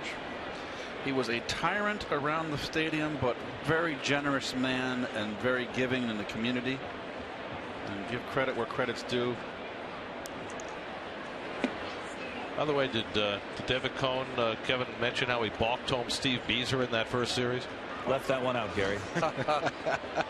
George, my man. It's always nice to see David Cohn. I think he's doing the game with Al Leiter and Michael Kay, of course. And couldn't get two different kind of guys who plied their craft here at Yankee Stadium or here in the Bronx, and Al Leiter and David Cohn, right? Two different personalities. Absolutely. There's Guys Big Dave. been on both sides of the street. Yeah. Al much more energetic, hyper. David is more relaxed, easy going, bumping a log. David Until he got on that hill. Right. Check swing, and Tejada stopped it in time, and he's aboard with the leadoff walk. Fourth walk given up by Nuno. And a hit batsman. And 4 hits. Including a home run. Jeez. Got a guardian angel somewhere.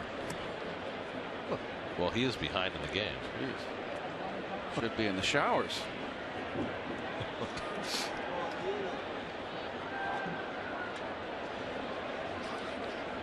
Eric Young will step in. EY was hit by a pitch, scored the game's first run, fouled out to first base in his second at bat.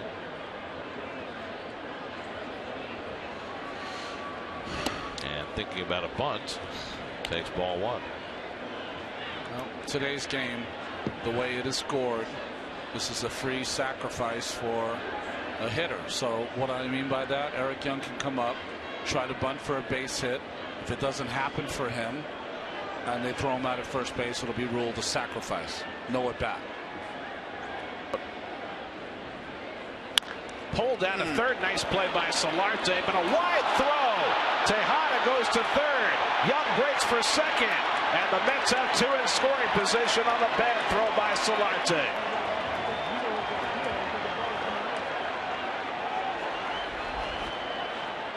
Well, Taylor made double play. He threw it sidearm, and the ball tails into the runner.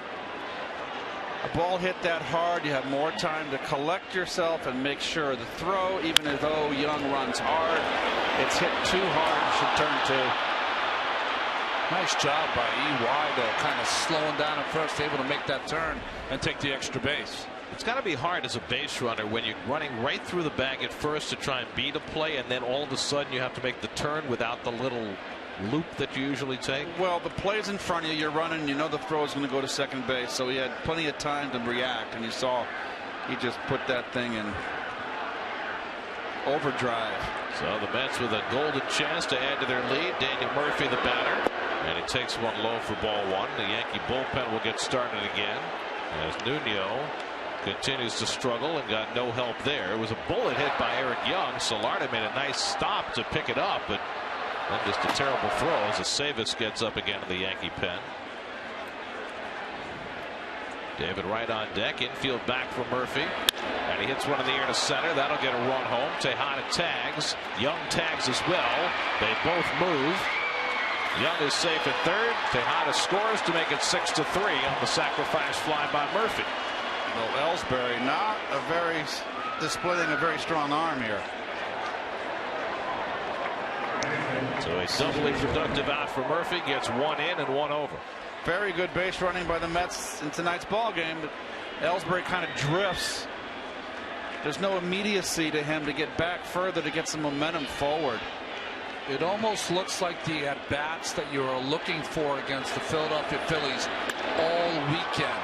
Those at-bats with runners on base instead of the strikeout, the ball put in play, productive out. That's going to be all for Vidal Nuno. This call to the bullpen brought to you by Audi Truth in Engineering. Nuno out to save us in. 6-3 Mets. We'll be back.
Has given up 6 runs already in 3 1/3.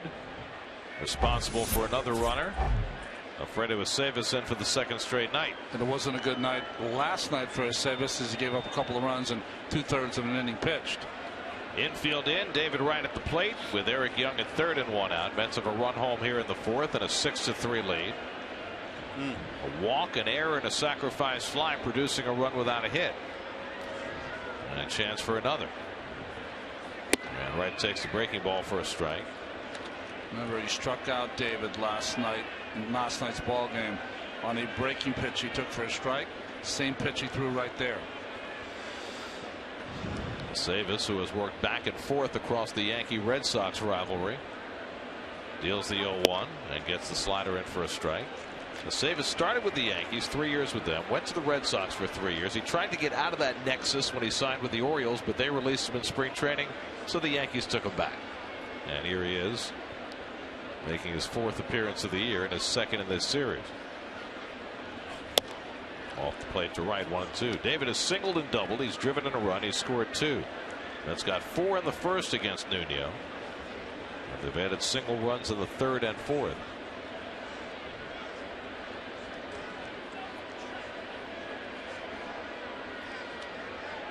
Right center is open for David. Soriano playing close to the right field line. Wright drives one to the left front base hit, and that brings in Eric Young with the 2nd run of the inning. David Wright is 3 for 3, his 2nd RBI of the night, 7-3 Mets. And so the 3 runs the Yankees got in the 1st off Wheeler, the Mets have now gotten them all back. Wow. You just got a question. Look at these ahead in the count. I don't know if I've seen as many balls hit on the screws as I have in less than 4 innings of pitching here this evening. This is it's like an ammo depot, this bullpen pitching staff here. There's Chris Young. Young is 0 for 2, popped up, flied out. Well, each team had 14 hits last night, and there were 5 home runs in the game. Only been 9 hits in this game, but already 10 runs. Nuno walked 4 in his 3 1/3. Wheeler's walked 3 in his 3 innings. So it has not been a pitching-centric series so far. 3 infielders on the left side against Chris Young. He swings over the breaking ball. 0-2. That's what I thought Aceves was going to throw David Wright 1 and 2 instead of the fastball.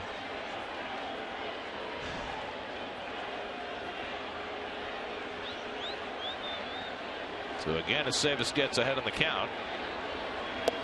And he almost hit Young as it bent inside.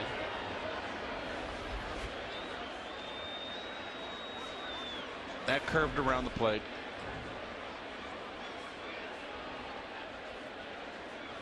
Right at first and 1 out. And Young grounds one foul. Well, I tell you what, the Yankees with their 3 pitchers down, I don't know what they're going to do.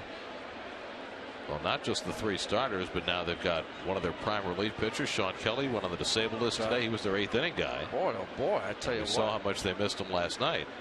Got some guys coming out of the bullpen with gasoline in their back pocket.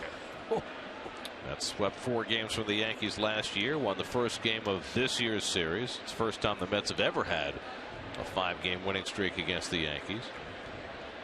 Yankees lead the all-time regular season series 54-41. 1-2.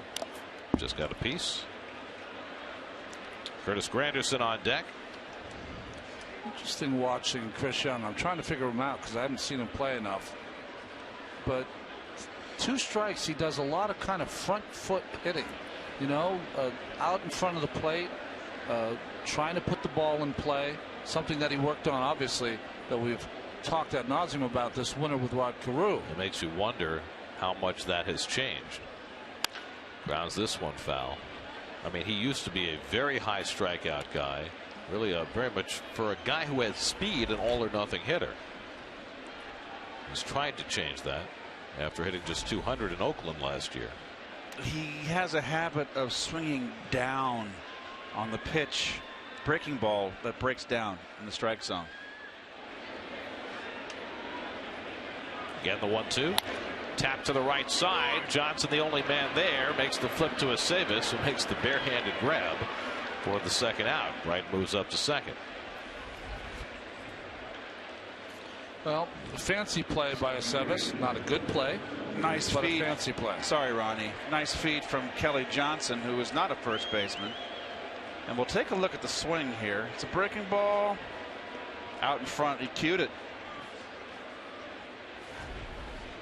A few feet more to the left, and it would have been interesting with no second baseman on that side of the infield. No walk of Granderson.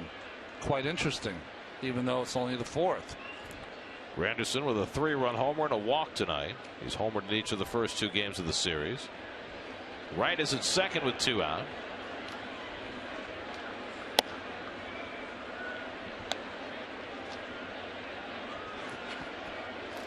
When these things go backwards and they backfire, get asked a lot of questions by guys who didn't play after the game. Granderson held the swing. 2-0. See if they go ahead and put him on. Not yet. Oh, very interesting. If I was Curtis, I'd sit on a breaking ball. 2-0 breaking ball.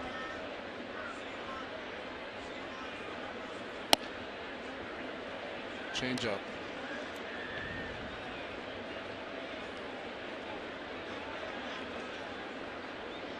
Juan Lagares on deck. Last night, Granderson got the green light on 3-0 and hit that 2-run homer.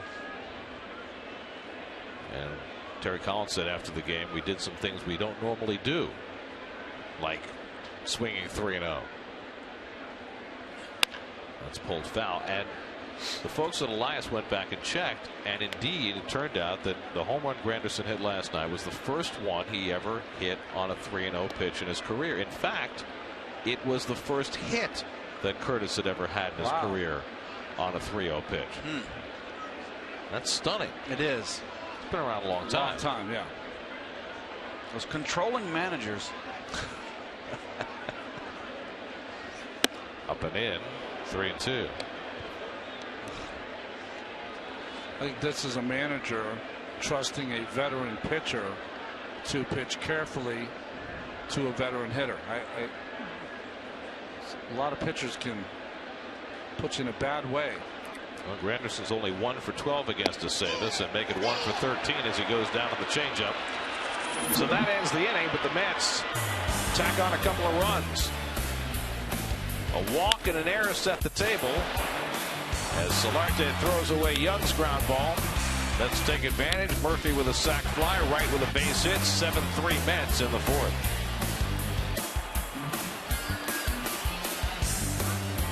Hey,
Taken quite a bit of time to get through 3.5 innings, so you better get some refreshment. Probably could have 2 of those steak sandwiches by now. That's upcoming schedule brought to you by your Tri-Honda dealer. The scene shifts to Citi Field for the next 2 nights. Both those games on SNY. Mets are in Washington over the weekend, then right back home to play the Dodgers, Diamondbacks, and Pirates on the homestand starting next Tuesday. Down here is Solarte, whose error opened the door for those last 2-man runs. Leads off for the Yankees against Zach Wheeler in the home 4th. Wheeler's been struggling for 3 solid innings, but he's got himself a 4-run lead. Solarte singled down the right field line his first time and taking all the way. Gets ahead 2-0. Smart. He's forcing Wheeler to throw a strike. Yeah, well, ours the taking. Kelly Johnson, Brian Roberts to follow. 7, 8, and 9 hitters for the Yankees. And there's a strike, 2-1. Mets handed Wheeler a 4-0 lead before he took the mound. He gave up 3 in the bottom of the first, 2 on a Brian McCann home run. He's kept the Yankees off the board the last 2 innings, but with plenty of stress. And now he's behind again. He's been behind all night long. Boy, he needs 6 outs. Not sure he's going to get him, Keith. I hear you. It'll take a lot of bullpen to win this game for the Mets. Zach has already walked 4 tonight. Make it 3. Well, now make it 4. So Solarte's on with a leadoff walk, and things get no better for Wheeler.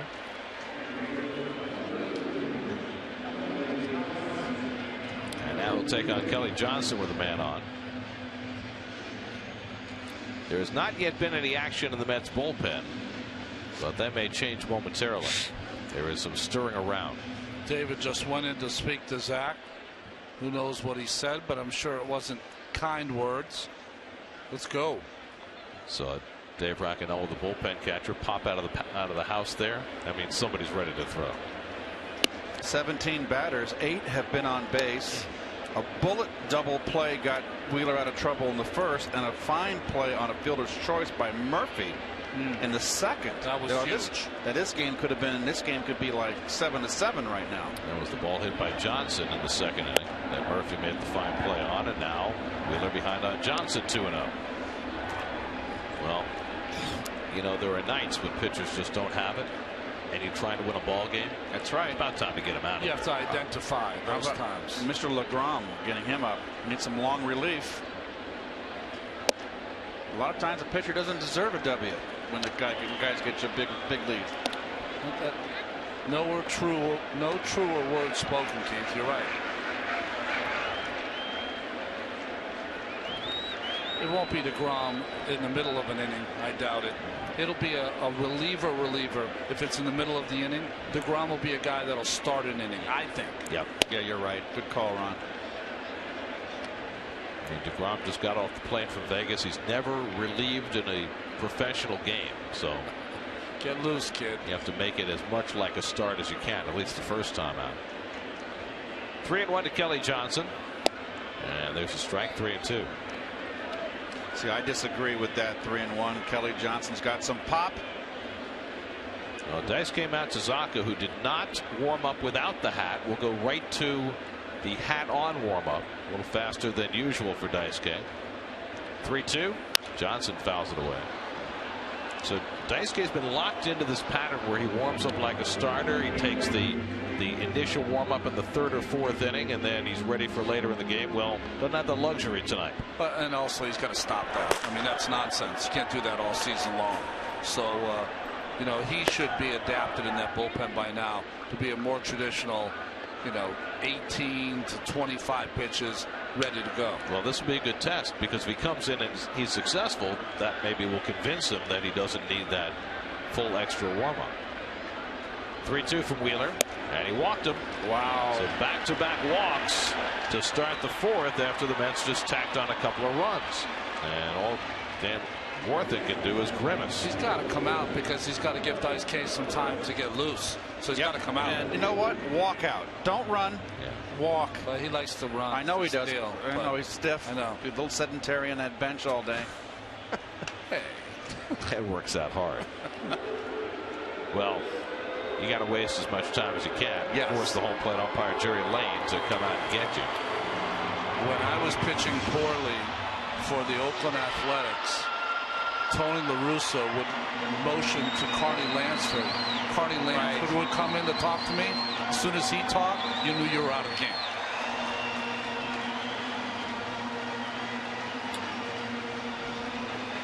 You can follow every Mets game with MLB.com at bat on your favorite mobile phone or tablet. Get live look-ins, instant replays, scores, stats, audio, free MLB.tv game of the day, and more. Download on the App Store or visit Mets.com today. So Wheeler's put himself right in the crosshairs again, walking the first 2 batters in the 4th. That's 5 walks on the night as Daisuke tries to get himself ready as fast as he can. Brian Roberts, who walked his first time up, the number 9 hitter, steps in. And he takes the first pitch strike. 5 walks is always bad, but it's especially bad when you've had big leads.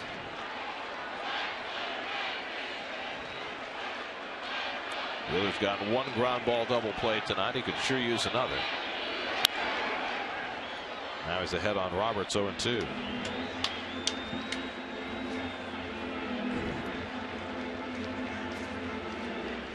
Solarte, the runner at second. Johnson at first with nobody out.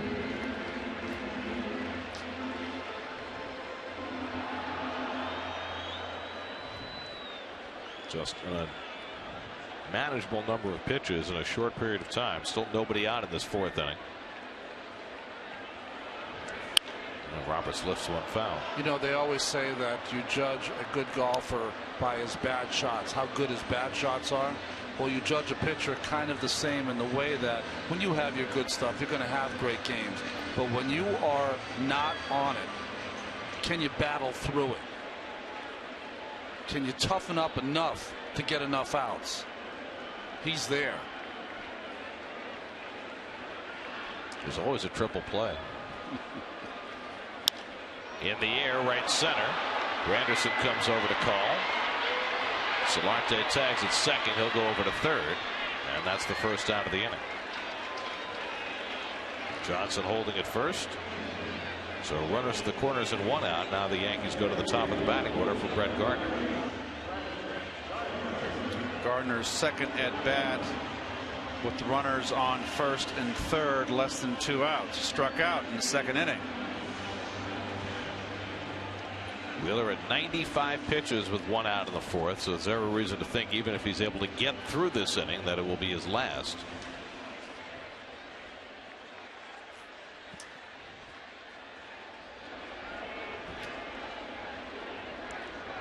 Gardner has singled to center and scored a run and struck out 1 for 2.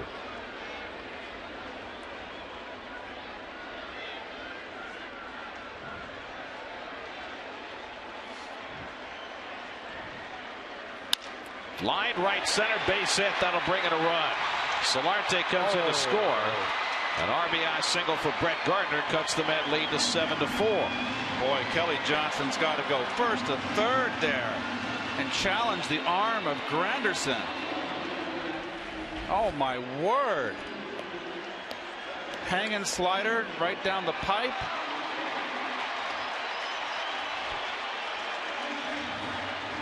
I mean, this is first to third, easy. Granderson does not have a strong arm. Very safety first.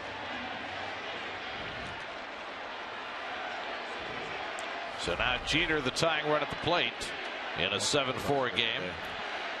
And Wheeler will get at least 1 more batter. Derek has walked and grounded to short, 0 for 1. And lays off the first pitch outside, ball 1. How far do you go with him? I personally think that he's done. You know, that this is not his day. It's 7-4. Anything can change in this ballpark. It's giving him 1 more chance to get a double play to maybe get out of this inning. 2-0.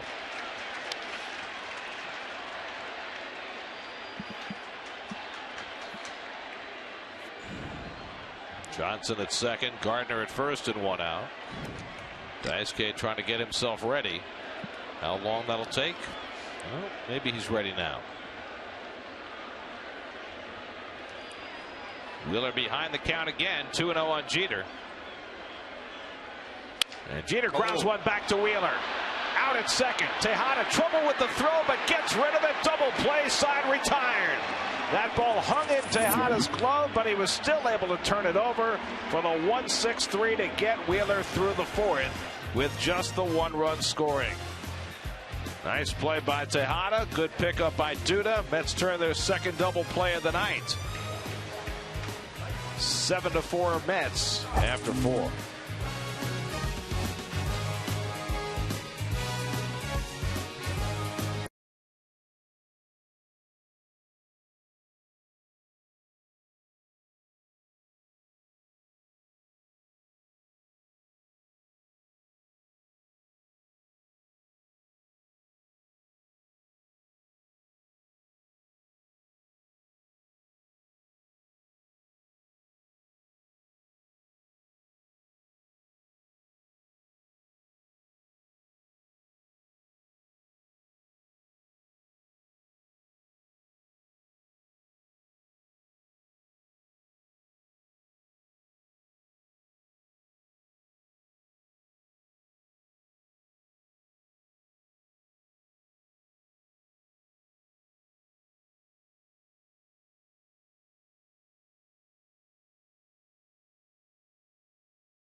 The fifth inning for the Mets against Alfredo Aceves. Lagares delivered a sacrifice fly his last time up. This is one of those games where the commercials are quicker than the innings.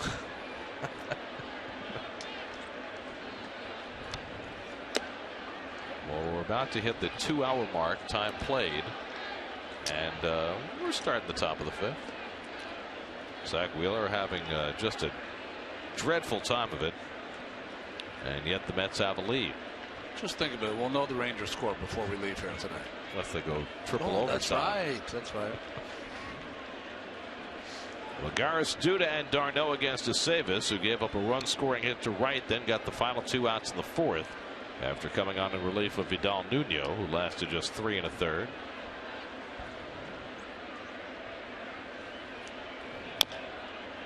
Nuno's pitching line was one of those you'd like to erase from the newspaper the next day. 3 1/3, 4 hits, 7 runs, 5 earned, 4 walks, 1 strikeout, a hit batsman, and a home run. Wheeler's a little better.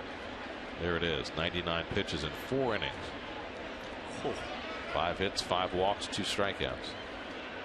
Boy, I wish I could sit here and say I hadn't done that, but I know I probably have. And it feels so ugly. It just feels awful. Because you know you feel like you're letting your team down. They come out here and they're just pounding the ball and scoring runs, and you can't stop them as much as they're scoring them.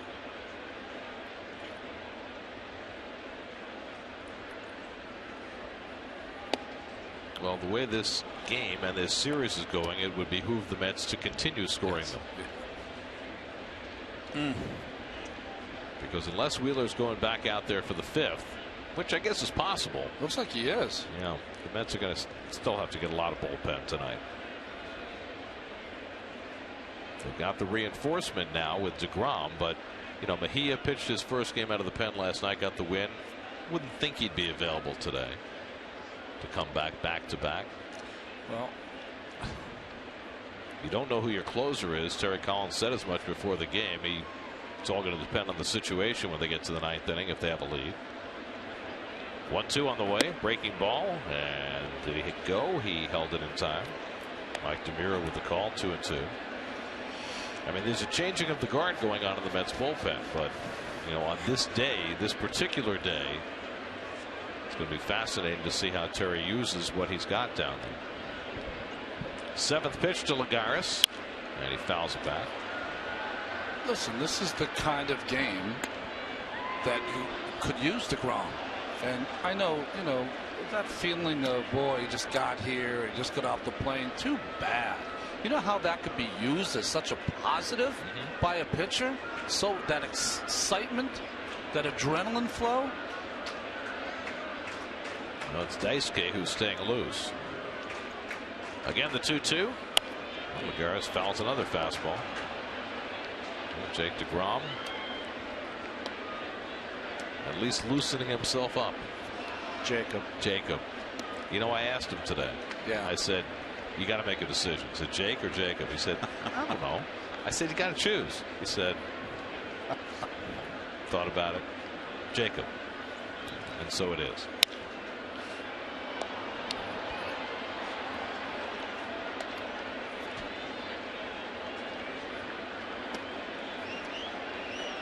JDG.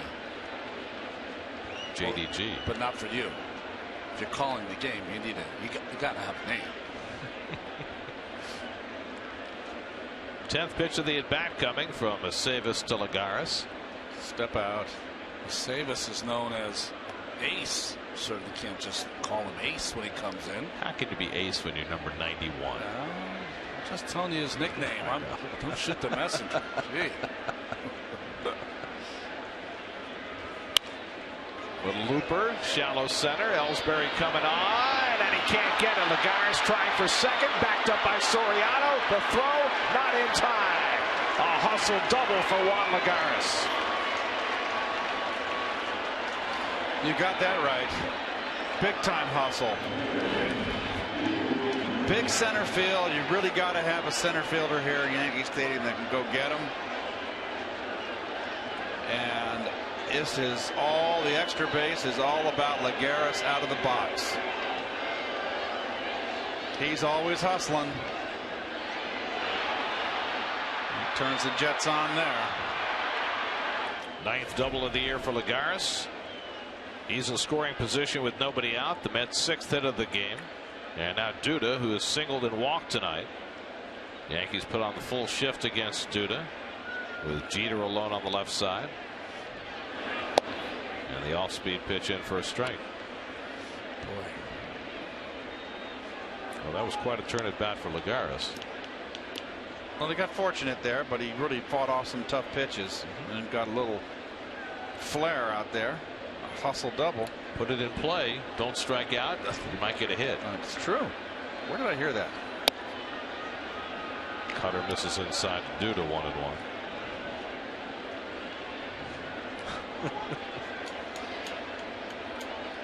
San Diego and Cincinnati started the same time we did. They're on the bottom of the 8th.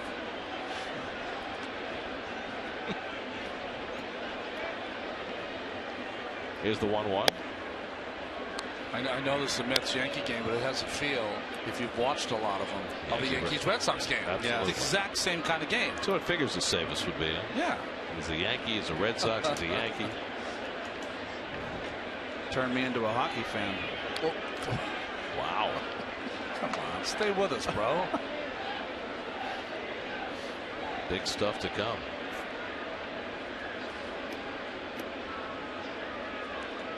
We'll be back in a saner baseball environment tomorrow. Yes.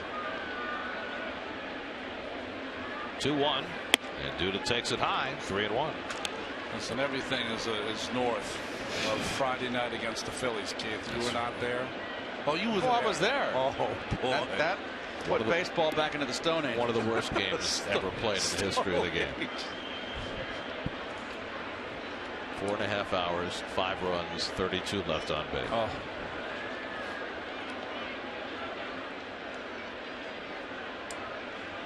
Three and 1 to Duda with Darno on deck. Lagares leads at second, and Duda takes a strike. 3-2.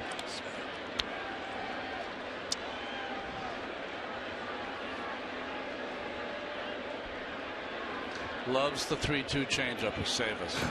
Loves it. That's his pitch. By the way, this is the 14th full count of the game, with nobody out on the top of the 5th. Jeez, get on the same page, guys. So many times you can shake. 3-2. Duda pops one up. Gardner comes on. And that's the first out of the inning. Just a reminder, the season finale of the Originals will air Sunday at 8 here on the CW. And be sure to tune in tomorrow at 8 for the exciting season finale of Arrow. Well, what time does the game start tomorrow? Our game? Yeah. No chance, right? 7:10. Different network, sorry. Back home on SNY. Remember Broken Arrow, the novel Broken Arrow. Broken Arrow, Oklahoma. I thought it was a Robbie Robertson song. Travis d'Arnaud's flying out in his 2 at-bats. Goes after the first pitch fastball, 0-1. It's Broken Arrow near Binger, Oklahoma. No, it's near Tulsa. Binger is where Johnny Bench is from. Broken Arrow.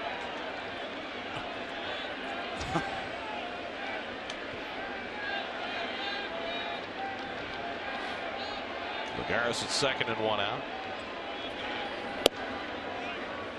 It's on the plate, and it's 0-2. Then there's Shoot That Broken Arrow Through My Heart.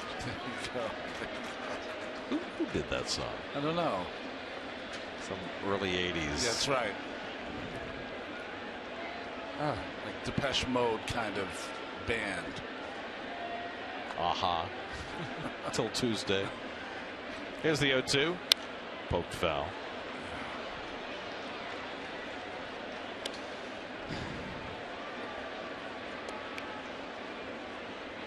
Just seems like d'Arnaud now has lost a lot of aggressiveness that I liked a couple weeks ago.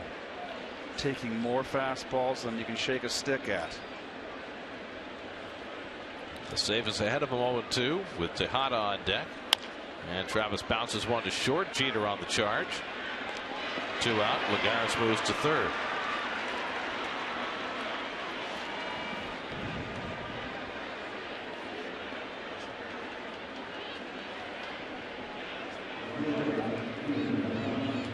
So 2 out now. Tejada, who's lined to center, walked and scored a run.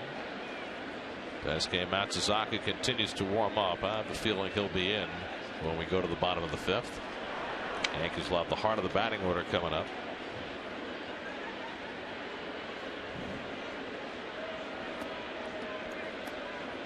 Mets got 4 in the top of the first, 3 of them on a Curtis Granderson home run. Yankees got 3 of them right back on a Brian McCann's 2-run homer. Mets tacked on a run in the 3rd, 2 in the 4th. The Yankees got 1 back at the bottom of the 4th. And here we are, 7-4 Met lead in the top of the 5th. And this game is, in this ballpark, it's not even close to being over in many, many ways.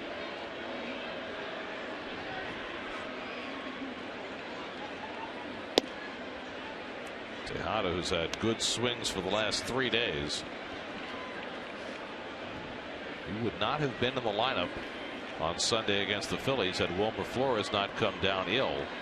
Took advantage of it, got on base 4 times, had the game-winning hit, had another good game last night, and back in there tonight, even though Flores is feeling better. Savas gets ahead 0-2.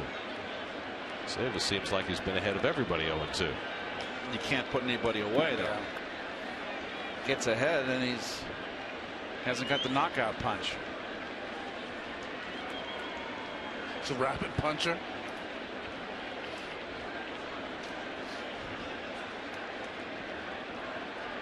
Lagares at third with 2 out.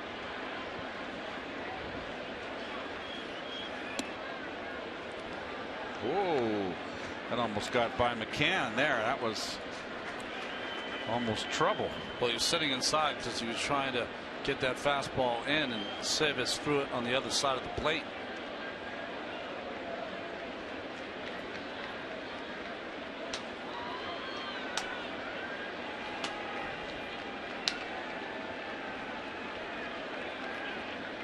One-two.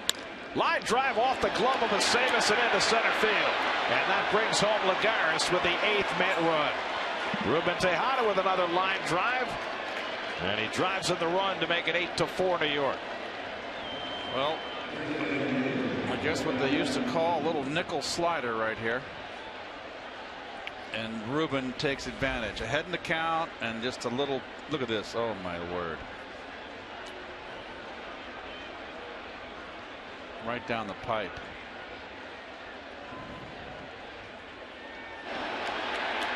Good 2-out knock right there for a ribby. Good at bat by Lagares. Those are the kind of innings you like to see from your young players at bats. So now Eric Young, who's been on base twice, hit batsman and an error. He scored 2 runs, officially 0 for 2, and takes inside from his 7th. So the Mets have scored in 4 different innings as they keep adding on, and now leading 8-4. Scoreboard littered with numbers. So here's the deal about that song. It wasn't shoot that broken arrow through my heart. It was shoot that poison arrow. Oh, okay. Okay. So there you go. And it was ABC. That makes sense. That did the song. So we got the whole thing wrong. We did. Not for the first time. Reference and then the sub-reference and the sub-reference off the original, which was wrong. We got plenty of time.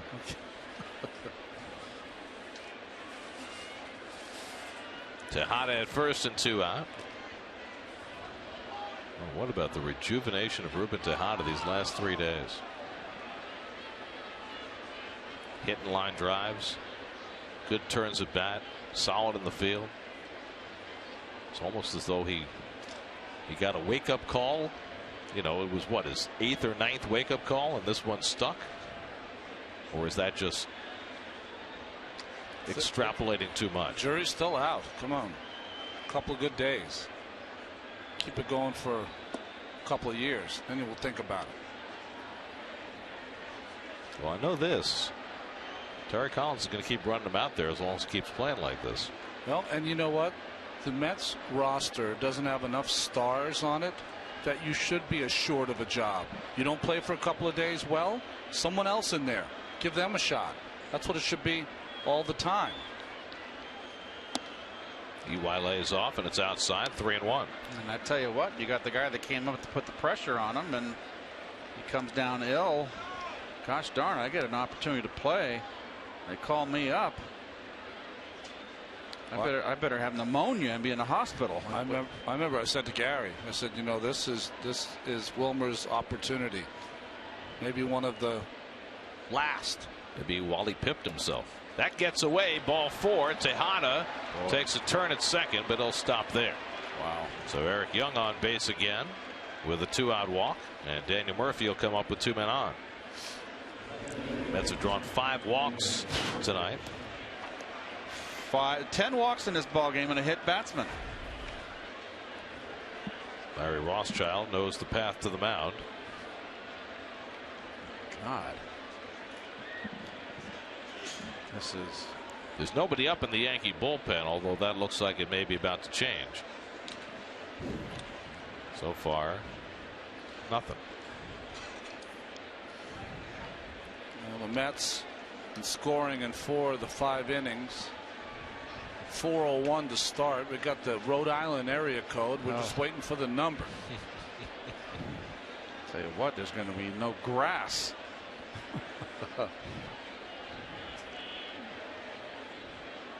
Who's Hot is brought to you by JetBlue, you above all. And Daniel Murphy certainly has been hot with his very hot streak recently. 25 hits in the last 16 games. He's now in the top 5 in the National League in base hits. Matt Daly starting to loosen up in the Yankee bullpen. 2 out and 2 on for Murphy with a run home here in the 5th. And Murph cracks one to deep right field, right down the line.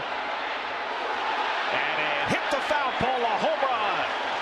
A 3-run homer for Daniel Murphy. And the Mets lead it 11-4.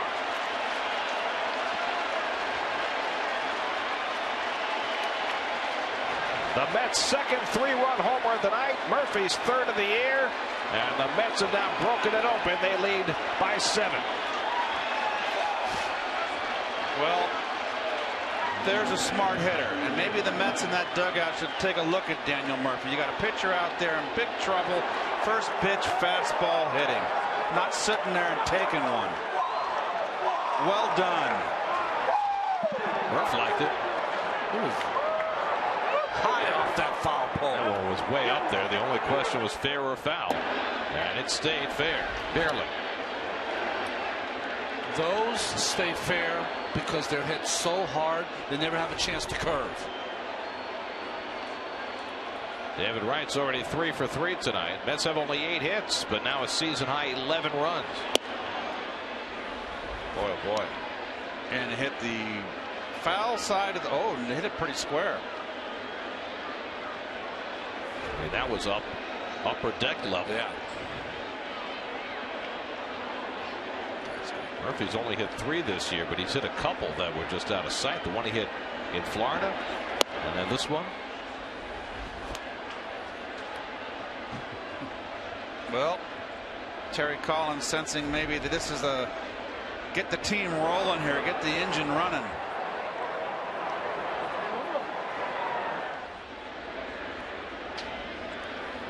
One, two, and Wright lays out. Now, if you're Zach Wheeler, are you going to fight your way to get back in this game? He's out. Forget about fighting anything. 7-run lead, 3 outs to get for a win.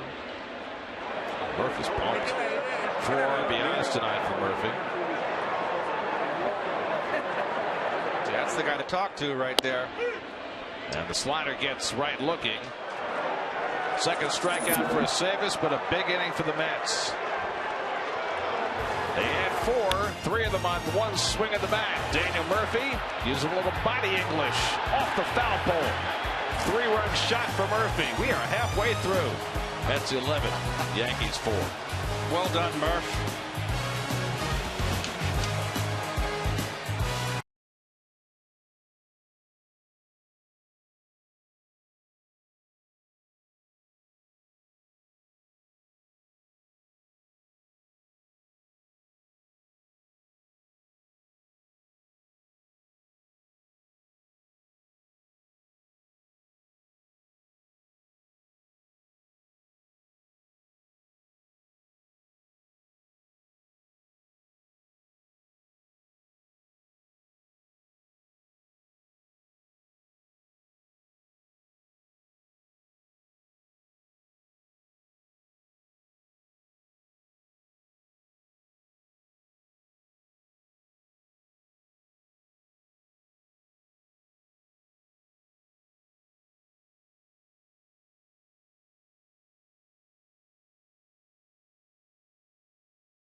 In 14 innings, 11 of them tonight, a season high for run production, and Daniel Murphy could not have looked more pumped after that 3-run shot. Well, that's the harpoon that puts the right to the heart right there. And that with a big 3-run bomb and smart hitting.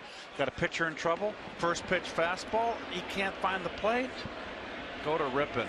There you go. Especially after the pitching coach comes out, you know he's saying, you know, go right after this guy. Get ahead. And maybe somewhat surprisingly, Zach Wheeler is back on the mound for the bottom of the 5th. How many pitches he has? 99.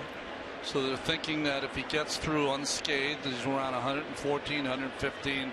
I mean, I don't have an argument with him throwing that many pitches at all. I mean, he's a big, strong kid. So I can't make the argument that when guys are taken out early that they should stay in the ball game, and then make the same argument with a guy who still has some pitches to go to not remain in the ball game.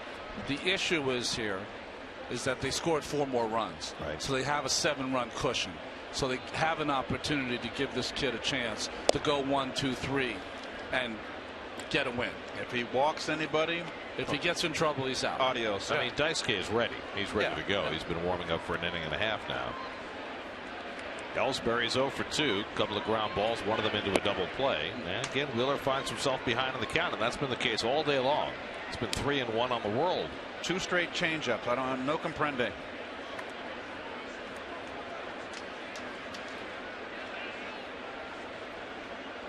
(3-1), and he walked him. Another leadoff walk issued by Wheeler. That is his 6th walk of the night. And the 2nd straight inning he's walked the leadoff batter, and Dan Worthen checking to make sure Matsuzaka's ready. Terry Collins looks like he's going to leave Zach in for at least one more batter. Ronnie said it. I mean, it's just basically the big lead. But there's a very short leash here. Well, big leads can become small in a hurry in this ballpark. Mark Teixeira 1 for 2, single, drove in a run, and scored a run in the 1st inning. Wheeler struck him out in the 3rd.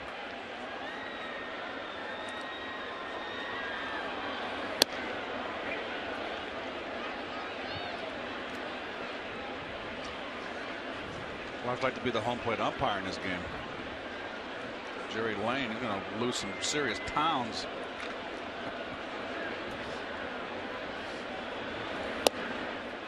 Teixeira takes one wide, a ball and a strike. There's no pitching here really for Zach. There's just really throwing. No pitch has a purpose off the next pitch. Just trying to catch some part of the strike zone. How much do you miss having a veteran catcher in a game like this? I don't know if any veteran catcher could help today, because you know a veteran catcher would have helped because early he would have recognized that Wheeler's off. So you know, veteran catchers, what they do is that they know the mechanics of pitchers as well as the pitching coach, and can straighten you out a little bit if you're a little lost. But today it's just been one of those days for Zach. Just doesn't have it, and he might get a win from it. 2-1 to Teixeira, and he lines one foul. Well, Wheeler's thrown as many as 114 pitches in a game this year. Last year he threw 115 in one start in San Diego, and that's where he has topped out in his big league career at 108 now with nobody out in the 5th. He needs a ground ball. Well, ground ball's an automatic double play the way Teixeira's run. Little looper, and David Wright alone on the left side there to grab it.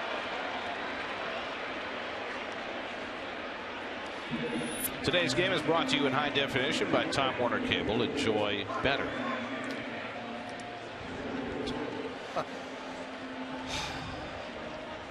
Lot to enjoy tonight for Met fans here at Yankee Stadium. You know, watching David Wright catch that little looper off the bat of Teixeira reminds me of something that I hadn't thought about in years.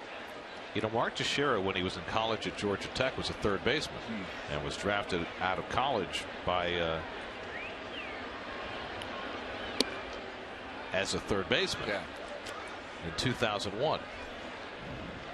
The guy who was supposed to replace him as the third baseman at Georgia Tech was David Wright. That's right.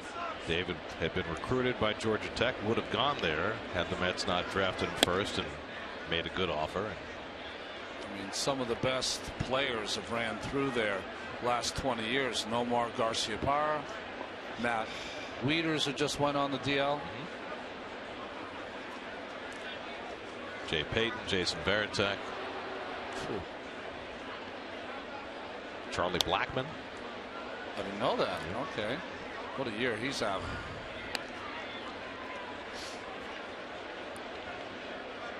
Daisuke has thrown about 8 innings. I think he's ready. It's honestly tough on a reliever to be out there throwing so much when you're ready to come in. 2-1 to McCann. Little looper, and that's going to go into center for a base hit. Ellsbury moves up to second. Second hit of the night for McCann. I don't see Terry moving down there. He's going to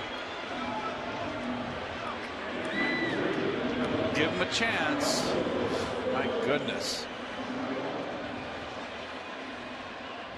Well, Soriano will step in. So Wheeler at 113. Unless he has a very quick at bat here, he's going to blow by his career high in pitches and do it inside of 5 innings. Soriano's fly to right and grounded to third, 0 for 2.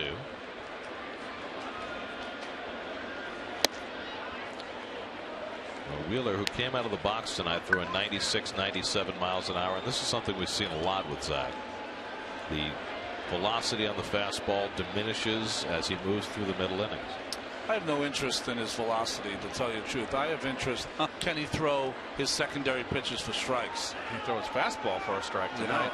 Yeah. I mean, that's what I look for. I mean, Zach's been here quite a while now, so you want to see development, you want to see improvement, and I'm not going to judge him just on this one game. I mean, he's had some better games, including his last game, right?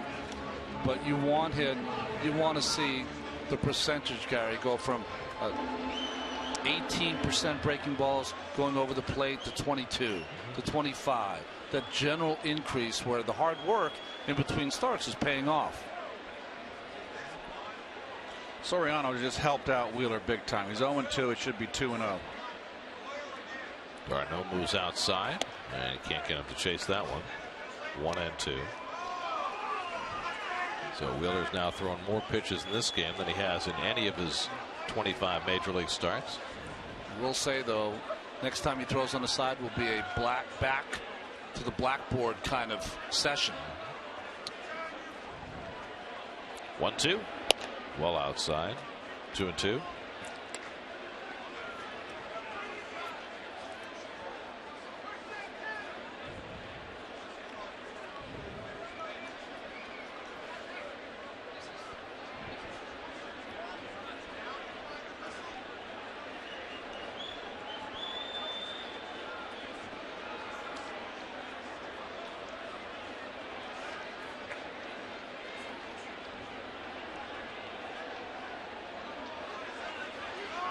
Two on and one out. 2-2 to Soriano.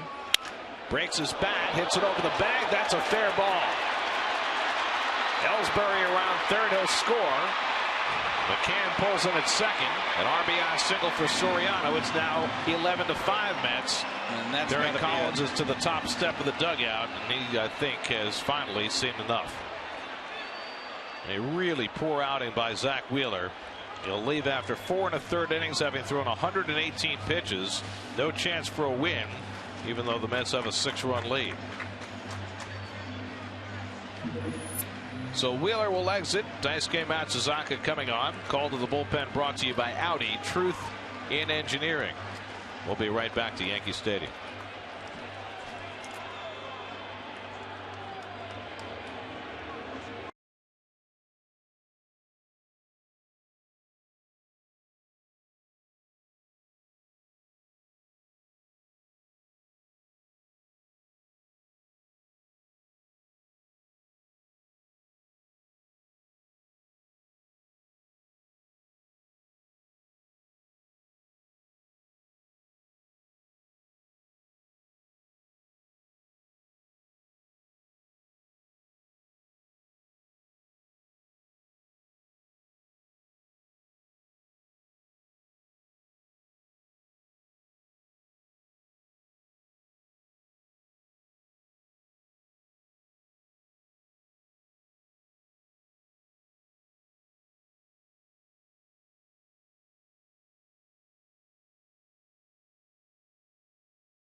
but just could not make it stick. He threw 118 pitches in 4 1/3. He leaves, having allowed 7 hits and 6 walks, and leaves in favor of Daisuke Matsuzaka. Yeah, the 6 walks when you have 11 runs. Well, we'll address that a little later. Matsuzaka's in. You know, this is a weird kind of game here at Yankee Stadium. We've seen it. Someone takes your bridge, and next thing you know, you start feeling uneasy. So it's up to Matsuzaka to throw up a couple of zeros. And of course, Daisuke has done plenty of pitching in this ballpark during his Red Sox tenure. First time he'll pitch here at Yankee Stadium as a Met. Last outing against the Phillies on Sunday, 2 hitless innings for Daisuke. He'll come in to face Yangervis Solarte. A run home for the Yankees here in the bottom of the 5th. Mets still with a 6-run lead. But nothing feels guaranteed in this ballpark, not this early in the game. I was telling Keith, if any 5-star hotel out there wants to give Mr. Hernandez a beautiful room tonight, because it looks like we're going to be here for a while. It's like Haji, don't wait up for me tonight. Hope you have somebody to feed the cat. I do. Solarte has singled and walked. He's scored a run. McCann at second, Soriano at first, and 1 out as Matsuzaka begins his work. And he throws a fastball strike. And to see a first pitch strike, that's a revelation on this night.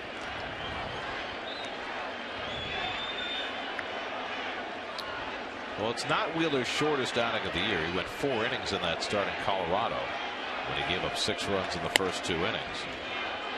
But in some ways, this one's more troubling than the one in Colorado.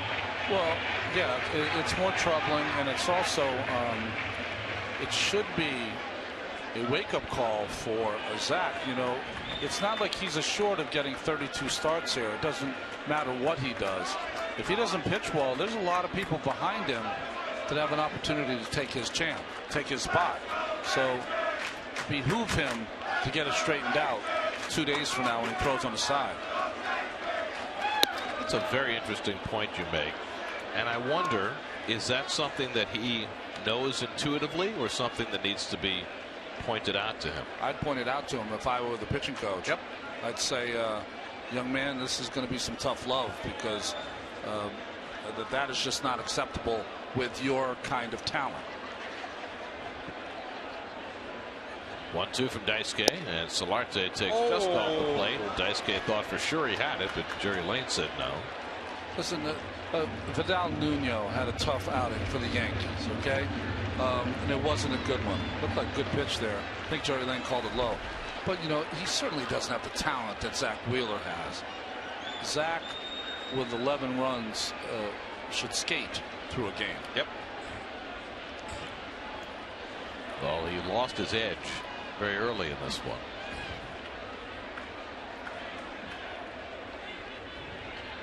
Two-two. Popped it up. And Chris Young with the call. And the catch for the second out. That'll wait, Daisuke. So Matsuzaka retires the first man to face him. Now 2 out and 2 on. Kelly Johnson coming up. Johnson's hit into a fielder's choice. A really good play by Murphy in the second. Then he drew a walk in the 4th. Last night, neither starting pitcher, Bartolo Colon, Hiroki Kuroda, neither one walked a batter. Tonight, the 2 starters combined to walk 11.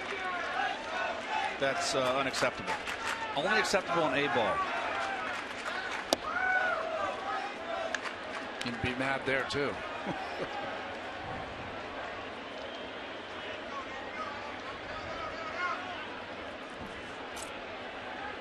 And you know how sometimes you're watching these games, you say, boy, the umpire's not giving them anything.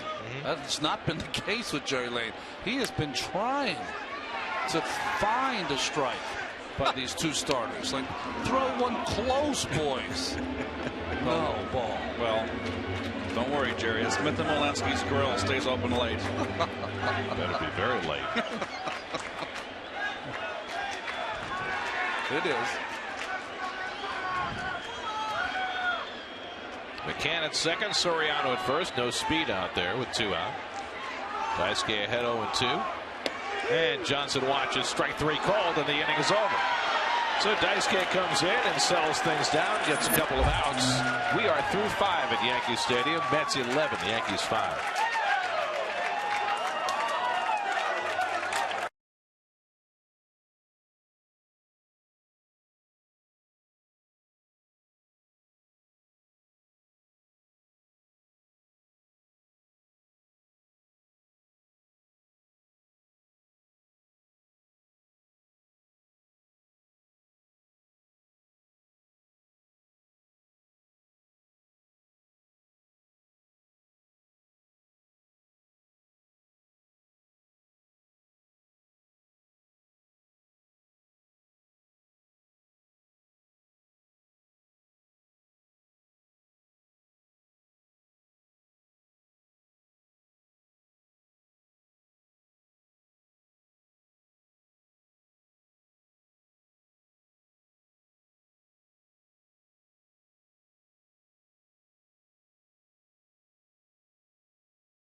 For the New York Mets, 4 home runs last night in 4 consecutive innings.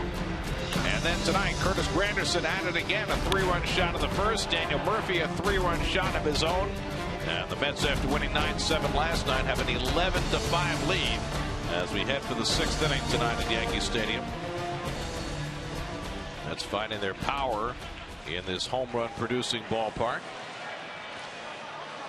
Well, after that last half inning, Joe Girardi was arguing balls and strikes from the dugout, and Jerry Lane told him to stop. He didn't, and Lane ejected Girardi from the game. He gave him the left hand ejection. He gave him the mask. With the mask. Yeah. That's not fair. It's like brass knuckles. That's doubles. So Girardi forced to vacate. I think Joe's seen enough of his team. He'll put the game in the hands of his bench coach, Tony Pena. Matt Daly is the new pitcher for the Yankees.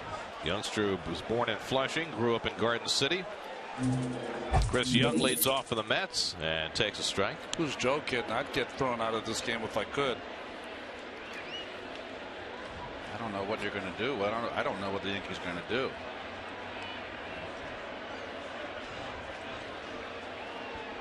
I'm saying, me personally, if I could get thrown out of this game, I would. Right.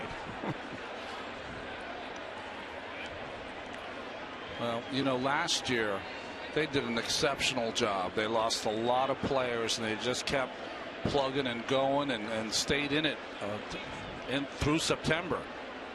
Well, the Yankees have a lot of problems. Tough to do it 2 years in a row. I mean, they thought going into the season that their starting pitching would be something that would hold them together. And it was. I mean, until they started going down. Right. I mean, they lost Nova really early to Tommy John surgery. They lost Pineda first to suspension and then to a back injury. There's Tony Pena, the bench coach, running the team now. And then most recently, CC Sabathia going down with a knee problem. And, you know, there's no close-in scenario for Sabathia and Pineda coming back, so they're going to have to tread water there. Meanwhile, they're putting an older team on the field every day, and they're starting to break down. It's a problem. Breaking ball fouled back by Young, who's 0 for 3 tonight. And, you know, they've already got Beltran banged up. He might need elbow surgery. Teixeira's playing hurt. Ichiro is laid up with a back problem. But the other piece of it is, and, you know, Derek Jeter's a Hall of Fame player, but Derek Jeter's going to be 40 years old next month. And can he play every day all summer? And at what level can he play? There's the 1-2 from Daly, and it's a line the other way. Right there is Soriano, and Young retired, 1 out. Yeah, that you spent a lot of money on your center fielder Ellsbury and your catcher McCann. You'd have to be happy with the way Ellsbury's played so far, but not with the way McCann has hit. I mean, occasional power like we've seen this evening, but not enough hits.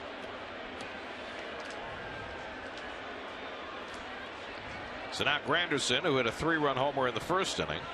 Since then, he's walked and struck out.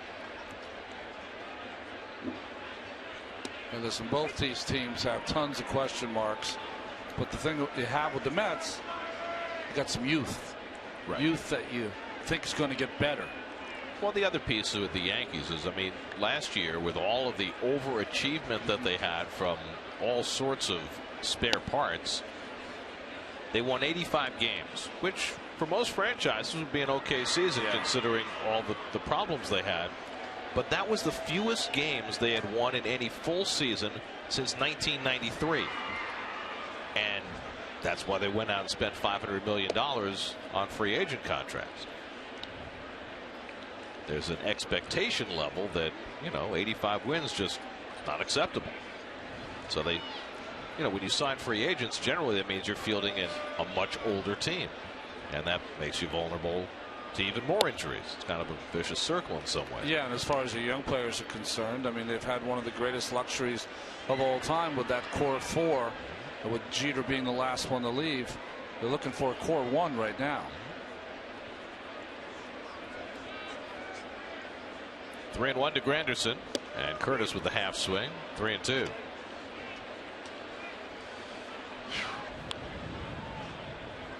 I want you guys to watch something. There's a relief pitcher and he's working quickly.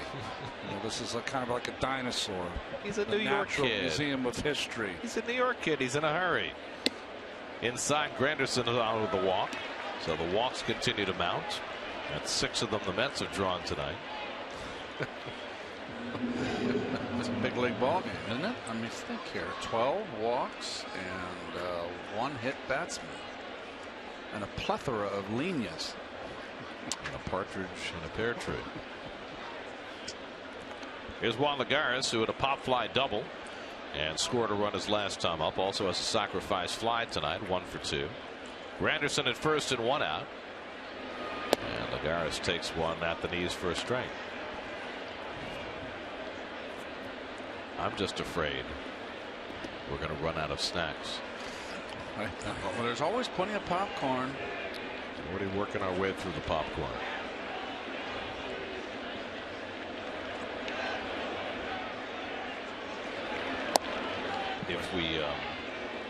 If we're here long enough, we might have to force Keith to eat cotton candy. No, that will not happen. Are you not a cotton candy guy? I'd rather starve. I feel like Nathan Hale. That's very strong.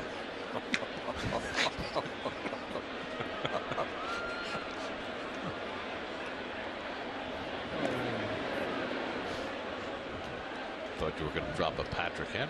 Yeah. No, Nathan. I wonder how many kids out there know what Nathan Hale did. They'll Google it. Or you can just educate. Sure aren't being taught in school, that's for sure. Are we going to indict the education system tonight? No comment. Okay. 1-1. Lagares swings and misses at a high breaking ball, 1 and 2. Because I know we have a long game, but that might take a little time.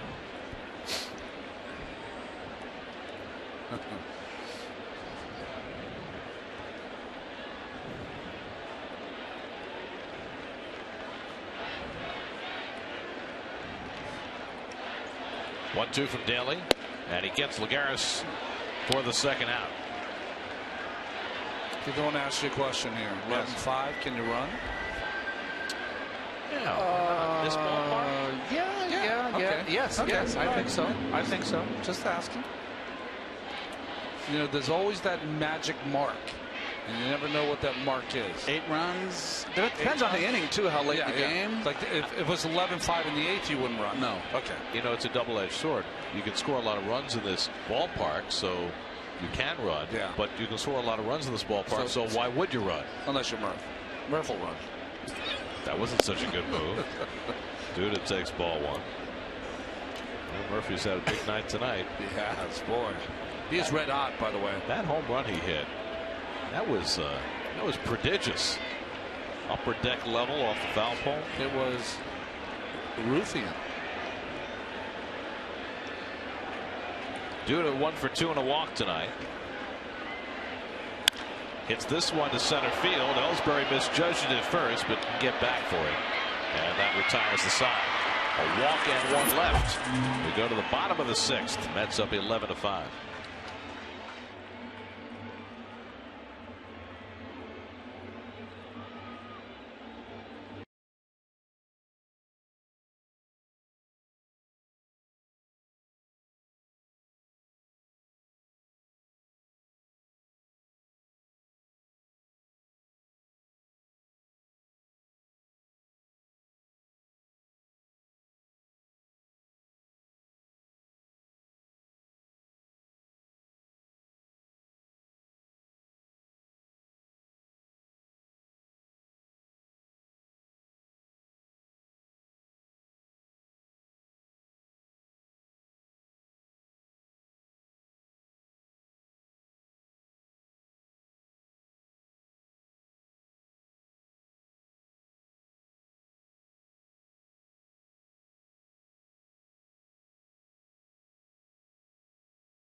I'm sure, and the bullpen continues to work for the Mets. Matsuzaka in there. Good night to see Jacob deGrom, I'd have to think, making his major league debut after he got here about 3 hours before the game. And speaking with Wally Backman the other day, he told me that deGrom, well, he's gotten better in a lot of areas. He's getting a lot of ground balls, got that sinker working well, but he's also throwing harder. I brought that up with deGrom today, and he agreed with it. He said, look, I haven't looked at my radar readings, but I feel like I am.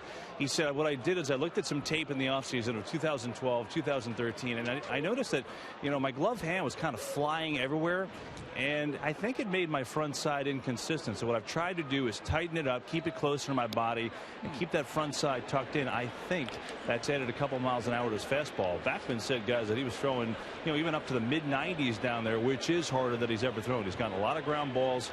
Maybe we get to see him tonight. Back to you, Gary. You know, you'd have to assume if he's throwing that hard as a starter that maybe he adds even more if he's coming in for an inning at a time. Well, you don't, I mean, you don't want him to overthrow, but I know what you're saying. Shorter spurts, should be able to maybe get a mile or two. I know when I went in the bullpen for the first time, I was throwing 3 or 4 miles an hour faster. Not particularly better, but faster. I mean, we saw that with Mejia last night. He was throwing 92 as a starter, throwing 94 last night. Kevin made a great point there, though. That was the last kind of. Hot on the backhand, low throw, and Duda handles another one. Boy, that was kind of the last mechanical secret that I finally untapped in my second year. Kevin, was not that flying glove, as I would take that glove and tuck it. And once I tucked it, it did two things: made my mechanics repeat over and over again, but it also put me in a power position to let the ball go. So great call there, Kev. That mechanics right there, being able to tuck the glove instead of having it fly in front of your face, is key for any pitcher. You know, Ryan, too, I think it's one of those things where if you don't know him, you look him up on Baseball Reference and say, well, wait a second, he's not 21 years old, but he's very new to pitching still. And so he is, I think, still learning. The other thing you said, guys, which I thought was interesting, you know, spring training was valuable for him because he did pitch out of the pen a lot, and so it got him used to getting a routine, getting up and warming up, and getting in games. Said he took a lot out of that. We'll see if it works converting it to the big league games, though. Daisuke's retired all 3 of his hitters. He falls behind Gardner 2-0. Interesting that Kevin mentioned that DeGrom's new to pitching. He was a shortstop in college at Stetson, and you had a somewhat similar experience. Went to college as a shortstop. Yeah, I came late to pitching also. Not to my sophomore year in college really did I start pitching full time, and only because there was a need at the college I went to. So in some ways, when I got to the major leagues, there were mechanical things that I was way behind on. I was really spot on as far as the competitive stuff was concerned, and how to compete within an inning, how to get people out, and that kind of stuff. I was always spot on with that. But mechanically, there were 4 or 5 things that I really had to iron out before I became consistent. And we talk about it all the time. I led the league in walks in my 2nd full year, and then after that, not even close to that number. Gardner pops one up. See, it's easy when you throw strikes.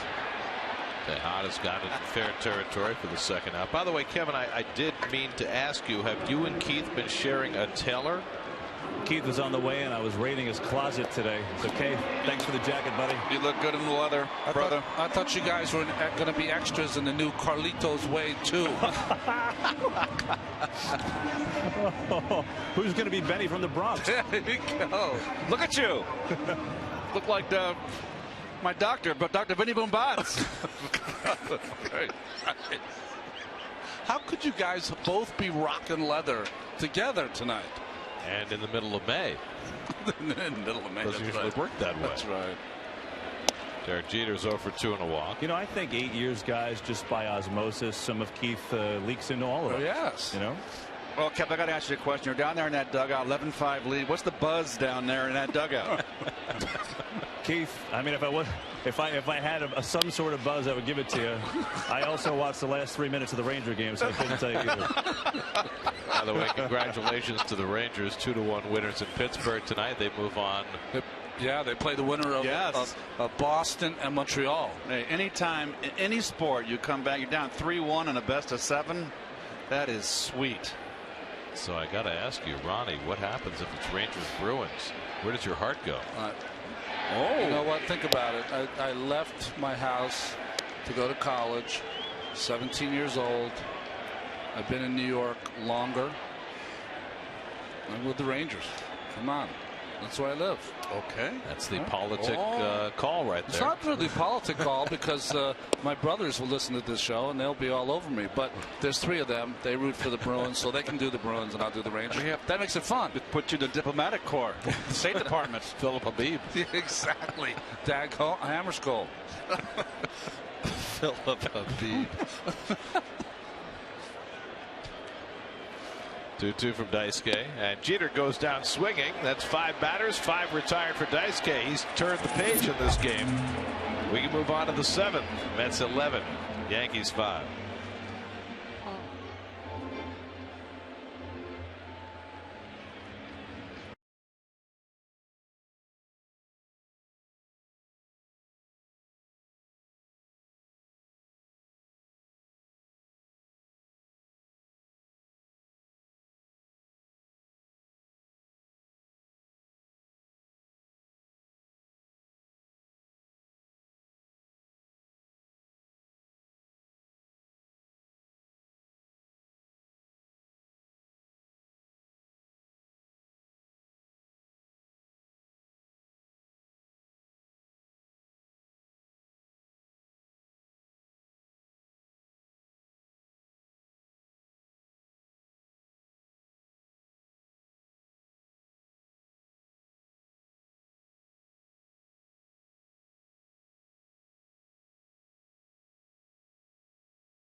tonight of the old Yankee Stadium, the house that Ruth built in 1923. And these are some of the images from early in the days of Yankee Stadium. Look at those lines outside the bleachers. Wow. Look at the poles in the upper deck. And look at the neighborhood. There is none. Things have changed. Who's the Major Deacon? I'm not sure Major Deacon had been born at that time. Right. That's right. Travis d'Arnaud leads off in the 7th against Matt Dilley, who starts his 2nd inning of relief. Mets with an 11-5 lead. And d'Arnaud flies one foul down the right side, out of play. Travis 0 for 3 tonight, 2 fly balls and a ground out. Ruben Tejada to follow, and then Eric Young for the Mets. Vidal Nuno started for the Yankees, went 3 1/3, 7 runs, 5 earned, 4 hits, 4 walks. Alfredo Aceves fared even worse, an inning and 2/3, 4 runs, 4 hits. Daly and Matsuzaka have finally taken the mound for their respective teams and found that pitching is possible tonight. This is the catch-22 situation for a reliever. The better you pitch, the longer you pitch. The longer you pitch makes you not available for the next day.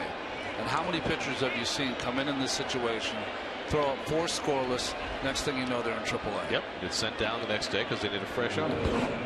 d'Arnaud out on strikes, 2nd strikeout for Daly. Well, both these teams are in a position where they're trying to patch their bullpens together. The Yankees because they just lost Sean Kelly, who's been their 8th inning guy, and the Mets because, as Terry Collins said today, we don't have a closer. Yeah. And you know, you have to figure that one of these days Terry will name a closer, but for now I think it's going to be catch as catch can. He wants 2 more good outings from Familia. That's my feeling. 2 in a row. Well, let me ask you this. With the way the Mets bullpen is constituted now, who profiles best as that closer? Familia or Mejia? Mejia right now. Only because I think that Mejia has a little more experience. I just think that Familia, remember now, he was in the bullpen last year for the first time, didn't pitch a full season. And Henry's got a little more experience, even though he only pitched 50 innings last year. Kelly Johnson squeezes the foul pop-up from Tejada for the 2nd. I'm just saying right now, I think that closer stuff, Familia's got. I mean, they both have great stuff, but Familia is, to me, looks like that big, sturdy guy that you go to 3 out of 4 days if you're fortunate enough to have the lead. Is there a personality part to that too? Well, personality I think will come for Familia when he has sustained success, because occasionally he walks around that mound like he owns it, and then other times he's a little sheepish. So he's got to get to that point where he feels more the former than the latter, of course. I'm a Familia guy. Yeah. And one thing you can't have, Gary and Ron, I think you'll agree with this. You can't have a closer that can't find the plate. You got to have a closer that comes in throws strikes in a tight ball game late, coming in the 9th inning to close the deal. Familia, to me, I think, even though he can be a little bit wild, I think he has a better chance of getting more his control issues under control. Use the word twice, as opposed to Mejia.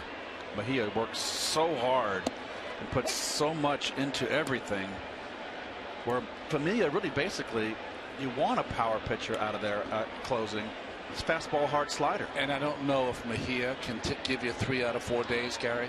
That's the issue, is that, you know, when you have a team on a roll and you're winning every night, or you got the lead every night, you have to be able to go to a guy that you know can handle the workload. And I mean, there's no one bigger and stronger on this team than Familia. We saw Familia just pitch 3 days in a row and pitch effectively all 3 days. 0-2 to Eric Young, and he shoots one foul. Young has not had a hit tonight, but he scored 3 runs. Reached on a hit by pitch, reached on an error, reached on a walk. He's gonna. Elias' computers are gonna explode or implode, trying to put together the kind of season that EY's having so far. Right now, EY's box score line reads 2-3-0-0. Crazy. Don't see that very often. Off-speed pitch misses. New York Mets baseball is brought to you by Snyder's of Hanover. Taste how great a pretzel can be. Is that next on our agenda? Snyder's pretzel. Salted. Gotta have salt. Not a pretzel if it doesn't have salt. You're the soft pretzel guy, Keith, right? That doesn't matter to me. Young goes down swinging. Third strikeout for Daly. Keith will take a pretzel any way he can get it. Stretch time. Mets up by 6. We're getting silly.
Hey, you never know.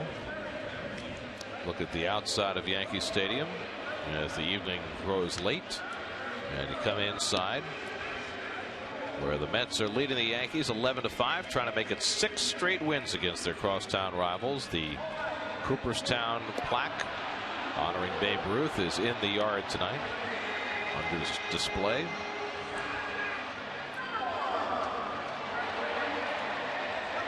Everyone out there, remember to catch the season finale of The Originals, airing on Sunday at 8 here on the CW. And be sure to tune in tomorrow at 8 for the can't-miss season finale of Arrow.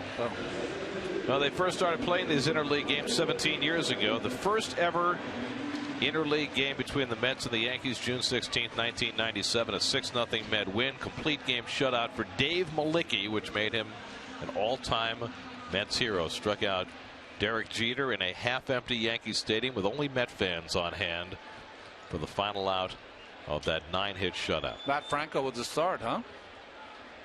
He had the DH that day. Butch Husky DHing. Butch Husky. Who was Lopez, the shortstop? Luis Lopez. Oh. He wore your number. Oh, you know, number 17. I thought it was Revere. Don't think that. Well, there's another Subway Series hero who won 17. That's right. Dae-Sung Koo hit that double off Randy Johnson, then scored with the weighted ball in his pocket. Yes. Remember that? Yep. I do. He He was on second, sacrifice bunt. Nobody covered home plate, so he scored all the way from second. Did they play the theme from Benny Hill when he was running? You know, it's funny because Koo had one prior at bat. It had been, I think it was against the Reds a few days before, and he stood on the very outer edge of the batter's box and never swung the bat, never had any intention of swinging the bat. So that's what we had seen to that point as Ellsbury walks on 4 pitches, leading off in the home 7. That is the 7th walk by Met pitching tonight. And so when he stepped in against Randy Johnson, you figure, well, he's going to be, you know, stepping in the dugout. But goes up there, first pitch, he hacks it, hits it 400 feet to right center. It was a thing of beauty. Because show you anyone can hit. Didn't David Cohn wear my uniform, my number 1 year? But he did it in, that was in tribute. An homage. That wasn't a reckless handing out of your revered 17. That's why I brought it up. He bounced past us into giving you a compliment. I'm sick of talking about me. Let's talk about you. What do you think about me? Brian McCann on deck. Teixeira 1 for 3 tonight. And he takes a strike from Daisuke, 1-2. Teixeira's done well against Daisuke in the past, 5 hits and 13 at bats. Teixeira's leg may be bothering him, but his swing has looked fine in this series. And takes the curveball outside, 2-2. Well, that first series, the Mets won that inaugural game and then lost the next 2. One of those, that David Cohn game where he balked home Steve Beazer. I think he won the game 2-1. Strike 3 called, and Teixeira caught looking. 3rd strikeout in relief for Daisuke. Well, 1 out and 1 on. Brian McCann coming up. Let's check in with Kevin. Oh, you guys are talking about the bullpen and potential closers. Henry Mejia certainly fits in that category. Today he called it adrenalina. He said it a lot better than I did, but it's Spanish for adrenaline, which is what he had last night. And Gary, you could help me out. I was thinking back to 2010. This is deep. And Granderson's going to make the play. And you know, I think the one thing about Mejia is, you know, getting to pitch in the bullpen, one thing, but getting to pitch in a high leverage situation here last night and getting big outs, it may have given him a taste of something that he could kind of latch onto. You know, he talked about the adrenaline, and he did like it. He liked the feeling of it, no question about it. I asked him about the difficulty now of getting used to that routine, and he said, look, I went out, if I just throw 20 pitches nice and easy, they don't have to be hard at all. I could then take my 8 pitches when I got the mound and really throw them hard and be totally ready to go. I'm not worried about that.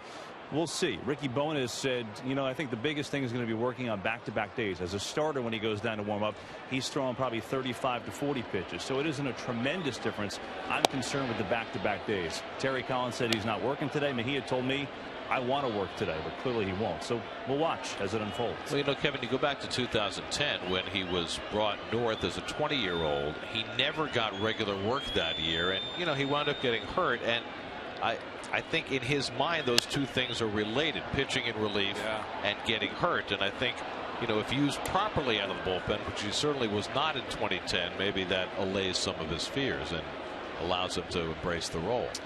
well, you know, there's 25 people on a team. You do what's best for the team. They had a need in the bullpen. He fits it perfectly. Hang with him. That's how it goes. It'd be nice if you had 5 perfect starters and 7 perfect relievers and everything was easy. It's not. Changing all the time. Another good inning for Matsuzaka as he gets Soriano looking after a leadoff walk. 2 2/3 hitless for Matsuzaka. Mets up by 6 after 7.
Nissan. Get to your local Nissan store for the ride of your life and save big today. Shop ChooseNissan.com.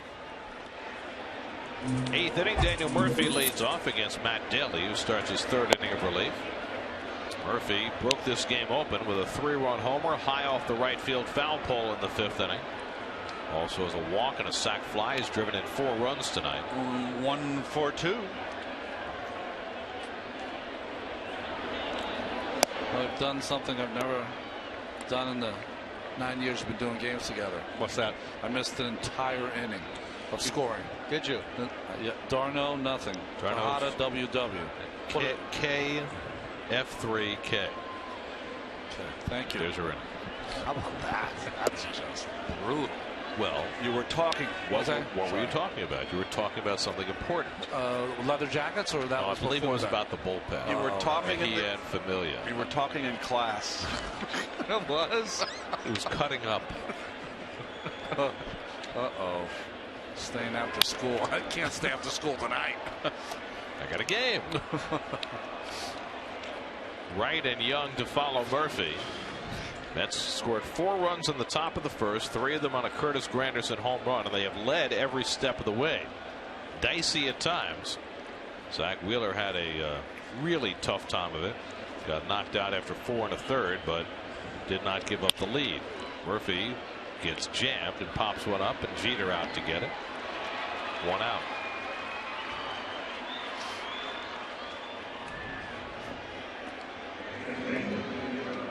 So now David Wright, who's 3 for 4 tonight, 2 singles, a double, 2 RBIs, 2 runs scored.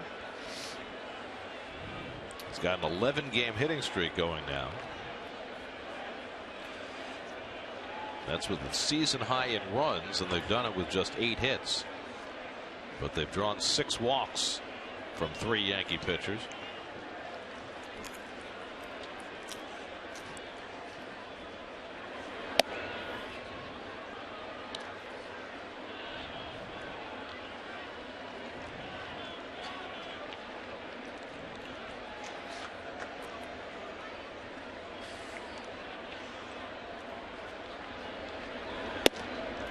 The Yankee ground crew comes out after the 6th inning and does their little YMCA routine. That's right.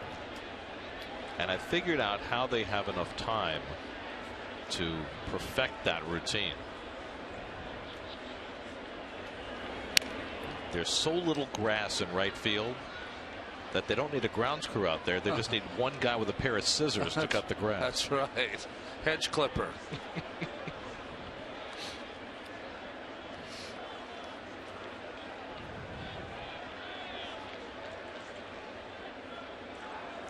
I tell you, the people love it here when they do it. It seems a little cheesy, but everyone gets up and does, everyone knows the dance, the YMCA deal, the hands over your head, and then you form an M, form all the letters while you kind of dance a little bit.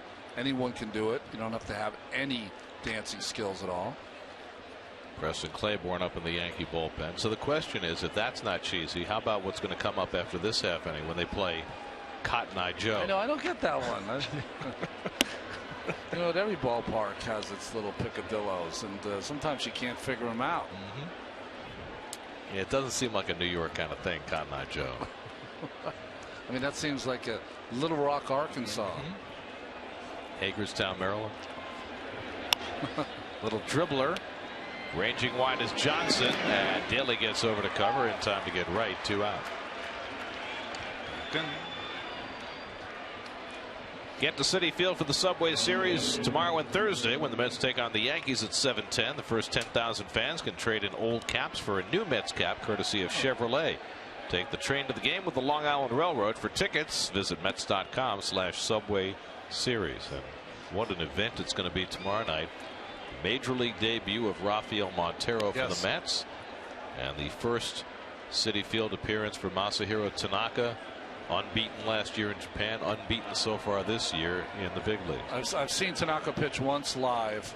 You hope he's on top of his game because you really want to watch him, and you want Montero, of course, to be on top of his game also.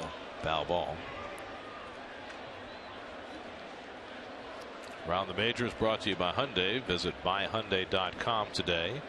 Tigers got 4 in the 9th, beat the Orioles 4-2.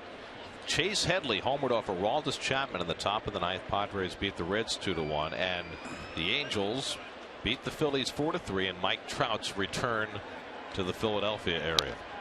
Of course, Trout grew up in Millville, New Jersey, and they had buses carrying 4,000 people from his hometown to Citizens Bank Park. Wow, that's amazing. That's nice. Fantastic. Phillies were happy with that.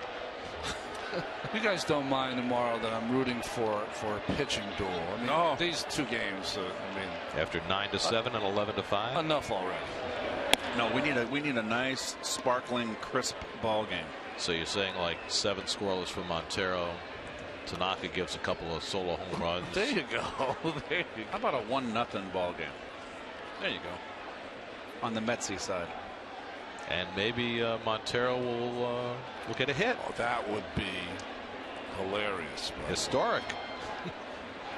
1-2. And Young takes outside 2-2.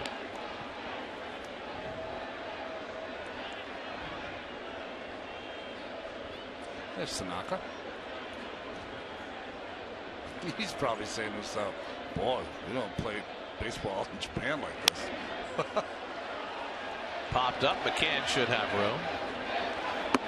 So 3 hitless innings in relief for Matt Daly. We head for the bottom of the 8th. Mets 11, Yankees 5.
And is that our favorite from yesterday with the selfie? Very There nice. she is. There she. Oh. I wonder how many texts she got after we showed her on the air taking selfies yesterday. She's a tenor. Might be a soprano. Yeah. Daisuke Matsuzaka's gone 2 2/3 in relief. Has not allowed a hit. He'll continue on into the bottom of the 8th. Yangervis Solarte leads off. Solarte 1 for 2 and a walk, and he takes it wide for ball 1. Dave Fried, our great statistician, had great irony. Well, okay. Hey, he's had a great series. He's had a good series. Still not over yet, though. Can I tell you something? He had one of the most ironic cards he's ever given us. He said that it took Dice K to come into this game to quicken the game. Absolutely. The game. Well, that's irony. It wasn't that way. It wasn't that. There's Dave. It wasn't that way. Dave, take a bow. No, don't give him too much airtime. Driven deep to right by Solarte, and that ball's out of here. Yangervis Solarte with his 3rd career home run, and that cuts the Met lead to 11-6. The Yankees' 2nd home run of the night. Solarte just keeps on hitting. First hit given up by Matsuzaka, and it leaves the yard. Well, you know what? Big lead. The throw it over the plate.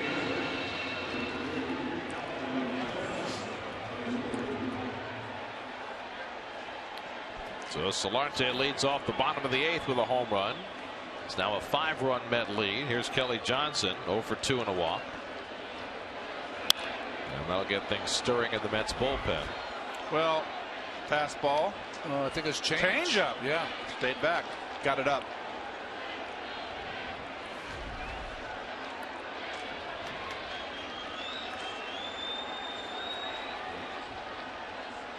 Let's not forget Solarte's throwing error back in. What inning was that? In the 4th. Opened up the floodgates in this game a little bit with a 2-run 4th inning for the Mets that made it 7-3. So Jerry's Familia quickly to work in the Mets bullpen. Daisuke gets ahead on Johnson, 1-2. Kelly Johnson just 1 for 12 in his career against Daisuke. It's a yeoman's performance if Daisuke can get through this inning. Just saves your bullpen. Does all kinds of things for you. Well, Terry Collins left Wheeler in for 118 pitches over 4 1/3 with a big lead before going to Daisuke with 1 out of the 5th, and he had not allowed a hit until that home run by Solarte. Now he's 2-2 on Johnson with Roberts on deck. That's it deep to right, but it might curve foul, and it does. Got to be careful throwing that soft stuff to the lefties. Preston Claiborne up in the Yankee bullpen. Curveball and a tee.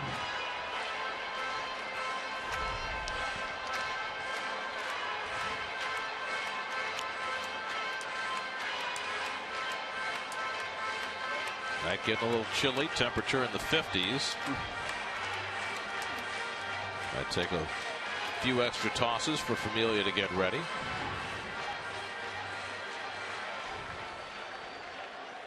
Oh, kind of.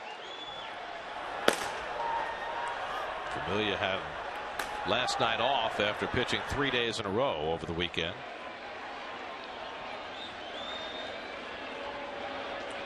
Two for Matsuzaka, and Johnson fouls back the fastball.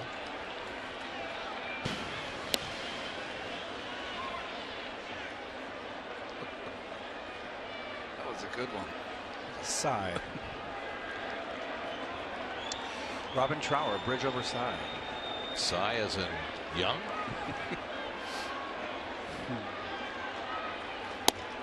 Three and two. So how far do you go with Daisuke? Well, I think if he walks this guy, you may have to think about getting the hook.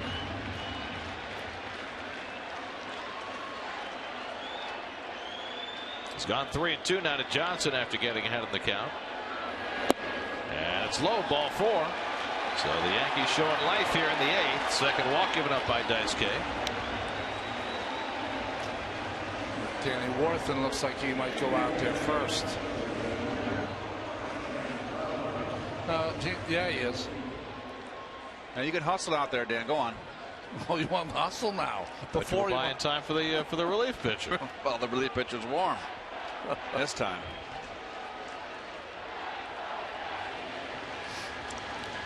Well, Daisuke was cruising until this 8th inning. The 7-hitter Solarte homers. The 8-hitter Johnson walks. And now the number 9-hitter Brian Roberts will be coming up. Roberts has great numbers against Daisuke. 10 for 23. That's a .435 average. Roberts tonight 0 for 2 and a walk. Joe Girardi has long since been in his office.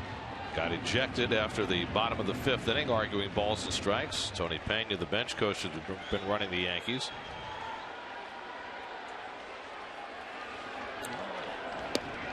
Normally when American League teams get down toward the bottom of the batting order in the late innings, they think about pinch hitters, but well, the Yankees have a problem in that 2 of their prime pinch hitters are not available. That's right. Ichiro Suzuki and Carlos Beltran. 9 home runs hit in this series, a 2-game series, and we're not finished. Granderson is leading the pack. He's hit 1 in each game. Mets have hit 6 of those 9 home runs. Granderson and Murphy each with 3-run shots tonight. Daisuke is looking for an out here in the 8th inning. 1-1 to Roberts. And he misses outside with the curveball. 2-1. About to throw his 50th pitch in relief.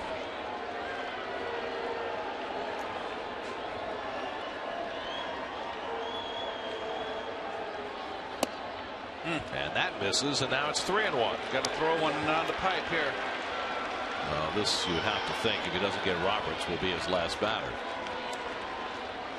Got to just throw a little sink piece on the outside part of the plate and keep it down. No free pass. Pulled foul. 3-2. Nice play. Stayed right in front of it. He's going to be working with Solarte tomorrow. This is the 18th 3-2 count in this game. Wow, that's just. How many pitches in this game total?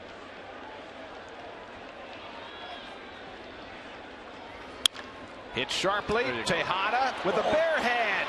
Murph for the turn. Got him. Double play. It popped up for Tejada right into the bare hand, and he starts the 6-4-3. There you go. Pitcher's best friend. Taylor made. Third double play the Mets have turned on the infield tonight, after turning those 2 late ones last night. And that'll get everybody out of here just about. So that's 5 double plays the Mets infield has turned in the last 10 innings. 344 pitches, I understand, Gary, in this game. It's a lot. Tell you what. We had 420 in that game last Friday. That's right. So got some work to do.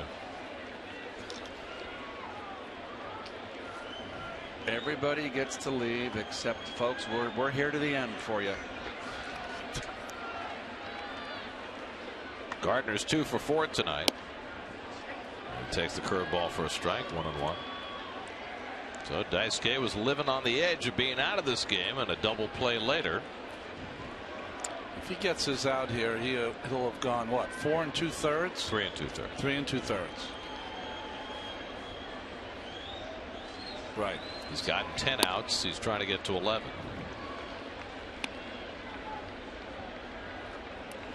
He will have gone nearly as far as the starter, with half the effort. Oh, look at that. Mixed couple. Jeez, someone's happy.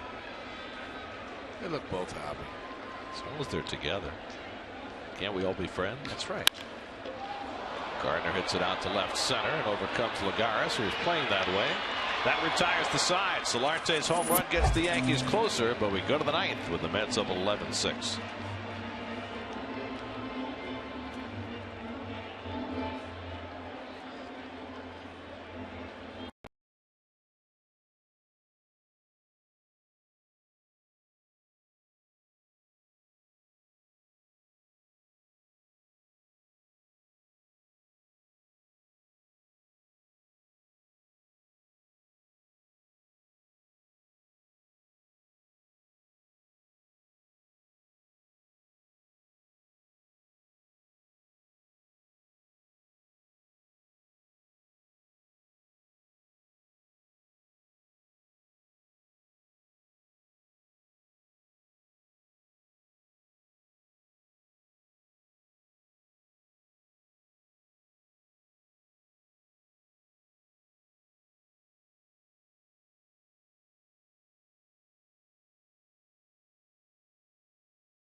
Start your morning off right at McDonald's with any size hot or iced coffee for just $1.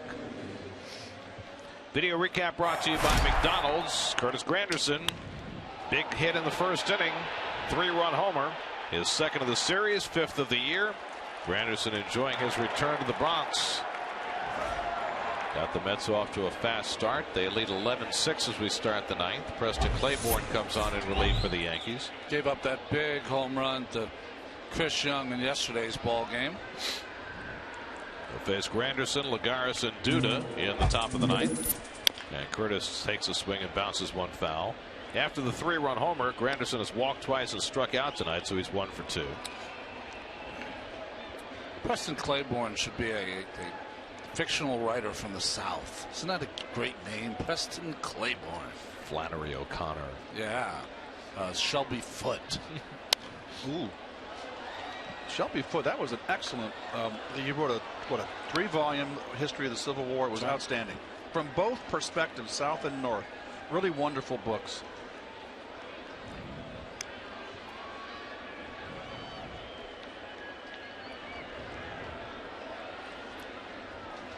Claiborne ahead 0-2, and Granderson taps one slowly. That'll be an infield hit. With Jeter alone on the left side and playing over halfway between second and third, Granderson could walk to first base. Will this get Granderson off the interstate?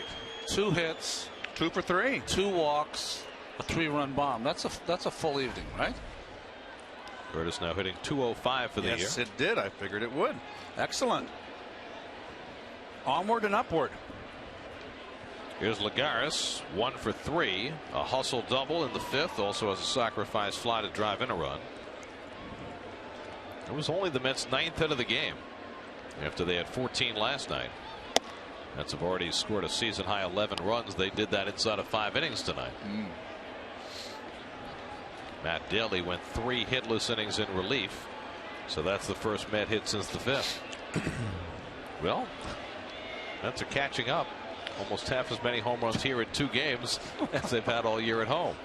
What is going on? Slow ground ball down to Solarte. He'll have to go to first with it. Really? Yep, they say a foul ball. I don't. The home plate umpire Jerry Lane wants help from the third base umpire Mike Estabrook. Oh, heck no. That ball's in play. And what is that just kind of threw off Solarte because he had the force at second. Lagares believes that came off his foot, and now Jerry Lane's asking the first base umpire Mike DeMuro to come for a conversation. He said, listen, it's 11-6. Tell me what you saw. Don't tell me the truth. Don't. Let's see if it hit his foot, Keith. Lagares certainly thinks it did. Well, you know, I trust Lagares only because he's always hustling. You know, he's not the guy who's going to stay in the box. Oh, gosh, look at this. Come on, guys. Snap judgments. The 11-6 is going to cost him. Be assertive. They're going to call it a foul ball, I bet you. I think he's going to. Because it's really unfair to Lagares. Well, not really, because it was a routine ground ball. So what's the deal? Can't call it if I didn't see it.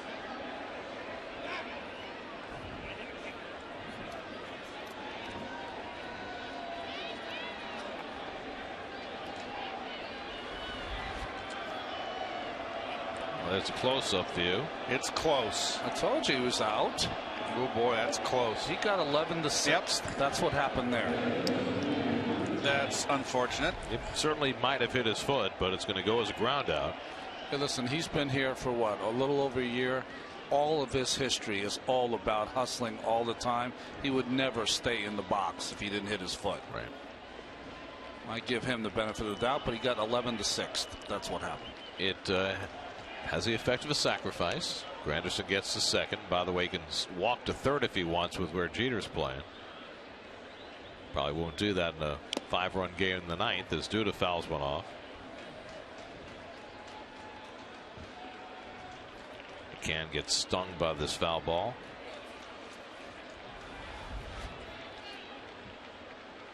Oh, these kind of games. The only thing that could possibly happen. Oh, hit his finger. underneath is if it's cold.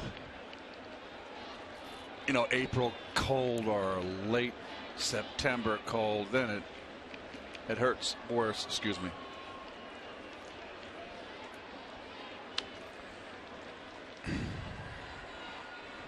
Yanking on that thumb like you've got, I don't know, dislocated?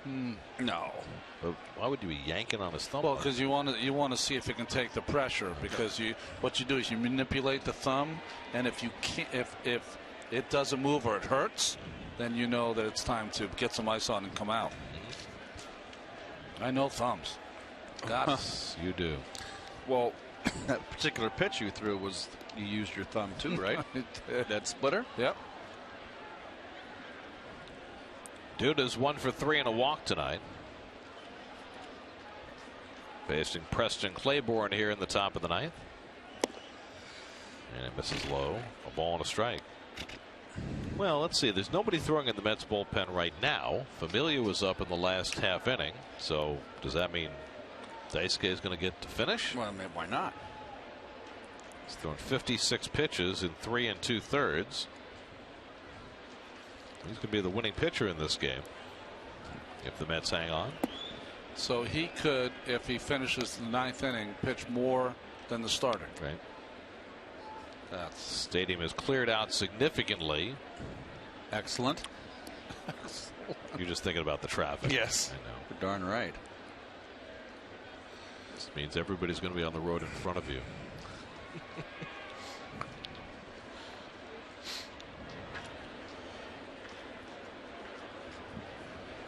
Granderson at second and 1 out.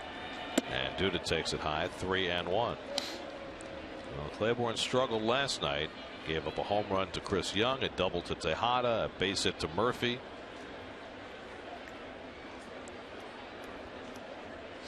Yankees have stayed away from Adam Warren in this series. He's been doing a lot of good work in relief for them.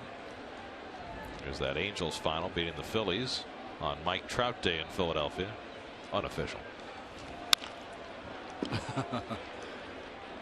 Dave Fried, what kind of day did Mike Trout have? Do you have any info for us? Went 1 for 5. 1 for 5? Had to be nervous for him. Dave got that instantly for me. He did. Yeah. So he's still working.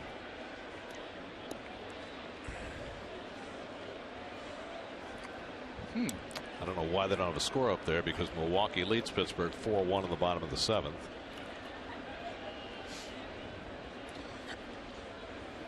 Just lagging. 3-2, and Duda hits one off the end of the bat right over the bag, and that'll play for a base hit. Granderson comes in to score. Duda to second with an RBI double. A cue shot to drive in his 17th run of the year and make it 12-6 Mets. Oh boy, Mets are living right. And that young man right there, you'll take it. Lucas 2 for 4 in the night. Now with a ribeye. So 2 hits now, right? Curtis and Lucas in this inning. Remember when Duda didn't hit with runners in scoring position last year? Yes. He's now 8 for 19. Good. It's a .421 average with runners in scoring position. It's quite the turnaround. Yep. 2 guys with collars tonight, and Darno's one of them, and Chris Young the other.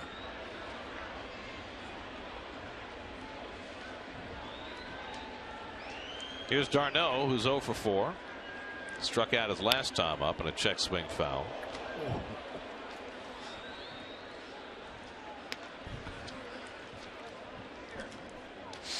Young man stayed here the entire time and gets a foul ball, and when it came to him, he turned his back on it, and it just smoked him in the back. Sorry, I'm laughing. That shouldn't be funny. You shouldn't. It's very, very wicked of you. It was funny, I'm telling you. Sadistic. No, I'm just thinking you waited here the entire time. No chance for a foul ball. Maybe another one will come his way. No empathy. None. They're happy.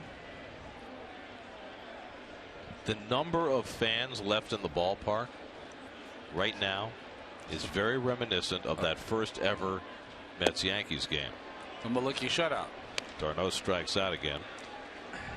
I mean, all the Yankee fans had left because they were down 6-0. Here it is 12-6, same margin in the 9th inning, and all the Yankee fans have left, and the Met fans are left behind to cheer the end of another Mets win in the Bronx. Folks, this also is very reminiscent of many moons at Candlestick Park back in the late 70s when the Giants stunk and it was freezing cold. But those games didn't start with the stands full.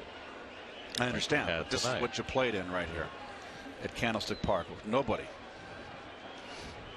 Here's Tejada, who's 1 for 3, drove in a run with a 5th inning single.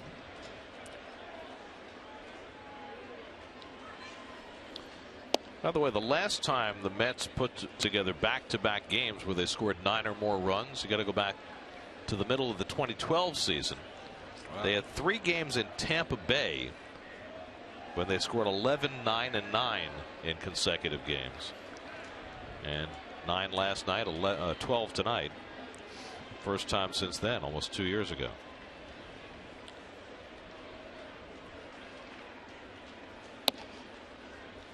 2-0 to Tejada. I thought you were going to say Detroit. Remember that game? Those games in Detroit where they had a couple of grand slams, Bay and Beltran. That whole road trip. Where else did they go on that trip? It's a few years ago. Yeah. Texas, right? Big numbers in Texas too. That had to be 2011, right? Chris Beltran was traded in 2011.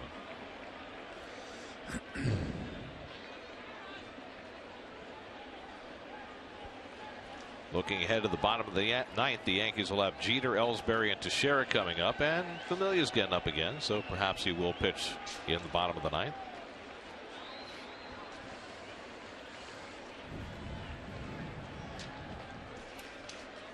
Duda at 2nd and 2 out, and Tejada takes high. Now it's 3-1.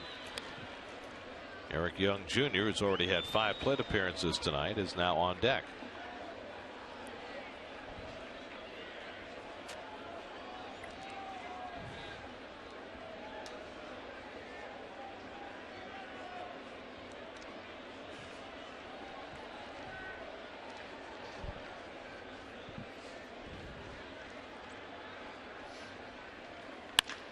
Tejada hits one out to center, and Ellsbury's right there.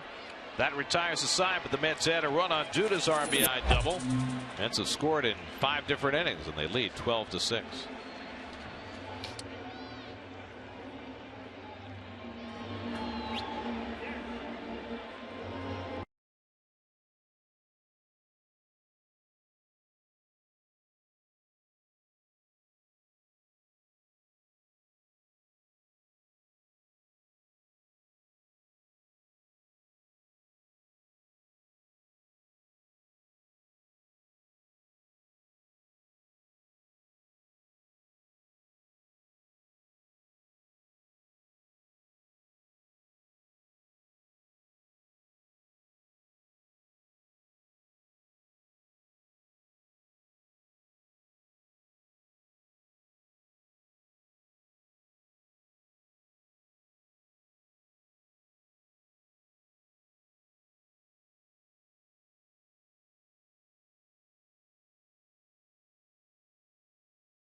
High 12 runs.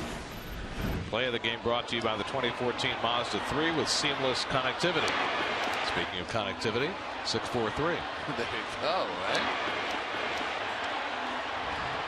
Helped Daisuke Matsuzaka go 3 2/3 in relief, allowed just 1 hit, and now Jerry's Familia will try and finish things up. First for Matsuzaka. That saves your bullpen by the job he did tonight. And Familia, again, one of those innings that are building, hopefully are building blocks to someday he closing games. Jose Valverde, who's pitched very little lately, will stay busy in the Mets bullpen. For Familia, this will be his 5th appearance in the last 6 games. He worked the final game in the series in Miami.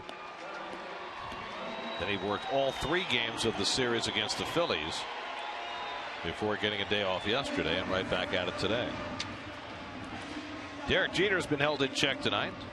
Looks like Jacob deGrom's major league debut will have to wait for another day. In fact, you thought that it might get Wheeler through and get him a win when he hit into that double play. Back to Wheeler, 1-4-3 double play. Or 1-6-3 double play, maybe. That was back in the 4th inning. Jeter 0 for 3 and a walk after a 3-hit day yesterday. And Familia starts him off with a pitch in the dirt for ball 1. Jeter, Ellsbury, and Teixeira. Final hope for the Yankees, who are in danger of their 4th straight loss, and if they lose this game they'll fall to 500 for the year. The Mets will climb to 500, and so the teams will have the same record going into tomorrow's game at Citi Field. 9 of their last 13 losses, I believe, for the Yankees. Well, think about what's transpired for the Mets in the last 48 plus hours. Go back to the middle of the 9th inning on Sunday afternoon. Mets are down 4-1 to the Phillies, look dead in the water, about to lose their 6th straight game. When they find a spark, Murphy hits a 2-run homer, ignites a 3-run rally. Mets win in extra innings. They come out here yesterday, they had 4 home runs. The barrage continues here today, and things seem exponentially different in a little over 48 hours. It's baseball, isn't it? I mean, it's the most amazing sport in that way, is that you can play a team in the middle of July and we'll all sit up here and watch that other team and go, boy, that might be the worst team in baseball. And then a month later, they've reeled off 10 straight. It's unbelievable how that happens sometimes. Every team has 1 or 2 hot streaks in them in the course of a season. The good teams get more, and they last longer. And cold streaks, too. New York Mets baseball is brought to you by Delta. Keep climbing. By Six Flags. Save big on Six Flags Great Adventure tickets at sixflags.com. By Audi, truth in engineering. By Verizon Fios, making life more entertaining with America's fastest, most reliable internet. That's powerful. By Chevrolet, find new roads. And by McDonald's, start your morning off right at McDonald's with any size hot or iced coffee for just $1. Derek Jeter on with a leadoff walk. Jacoby Ellsbury will stand in. He's walked twice. Met pitchers have walked 9 tonight. Usually that's a hard number to overcome. It's way too much. You cannot get away with it on a daily basis. There have been a total of 15 walks in this game. Adding to the ugliness. 15 walks to go with 18 hits. A hit batsman along the way. And Familia having trouble throwing strikes. And, well, this is what we were talking about before with Familia. The fact that although he's pitched so well recently, every once in a while, can't find the plate. But this tells you why he's not ready to close. Everyone is out there clamoring for him to close. He's ready. He's got great stuff. He does have great stuff. When a pitching coach has to go out to speak to a pitcher with a 12-6 lead, that tells you he's not ready. Simple as that. Well, either that or he's already a closer, because you know those guys have trouble in these lopsided games. Well, I hear you, but I'm not feeling you. You reject the premise. Yes, I do. If you think that, calling someone out to do the mound again, this is. Well, we had this yesterday when Aceves came into the game. There was a hole that Kuroda had dug, and the grounds crew had to come out. And it was very inconvenient for the grounds crew at that point because it was right after they did their YMCA routine. So they were not in grounds crew mode. I will tell you right now that everyday players are saying to themselves, I've been standing out here for 4 hours. You're telling me that you can't throw off a mound with a 6-run lead? Did he get this idea from yesterday? It's a bad idea. Jeez. I mean, I know this grounds crew was unbelievable yesterday. Prefer not to see him today. This is what gets everyday players very angry at pitchers. I'm angry at pitchers, and I was a pitcher. It's always struck me as very odd and kind of, well, inherently judgmental that players refer to pitchers as something other than players. Yeah, they're non-athletes. You know what I mean? You've got pitchers and players, which implies that pitchers are not players. That's how it's treated. Absolutely. It's like there are some managers I played for. If they could play this game without pitchers, they would do it in a heartbeat. Heartbeat. We all understand that we need those everyday players, that we need those pitchers to get out. See, the hard part is unless you pitch in the major leagues, and unless you've had one of those outings like Wheeler and Nuno had today, where you start a game and the manager entrusts you with this opportunity to go out there and show your stuff, and you walk off in disgrace after he takes the ball from you. Until you've had that feeling one time, it's hard to talk about pitchers. But it's a whole different breed. Even if you go 0 for 4, you don't walk off in disgrace. You walk off feeling pretty bad. It would be like you being 0 for 4 and then going out to play first base and the manager coming out and saying, Keith, took in the showers. You just had an awful day. Well, I never thought of it that way.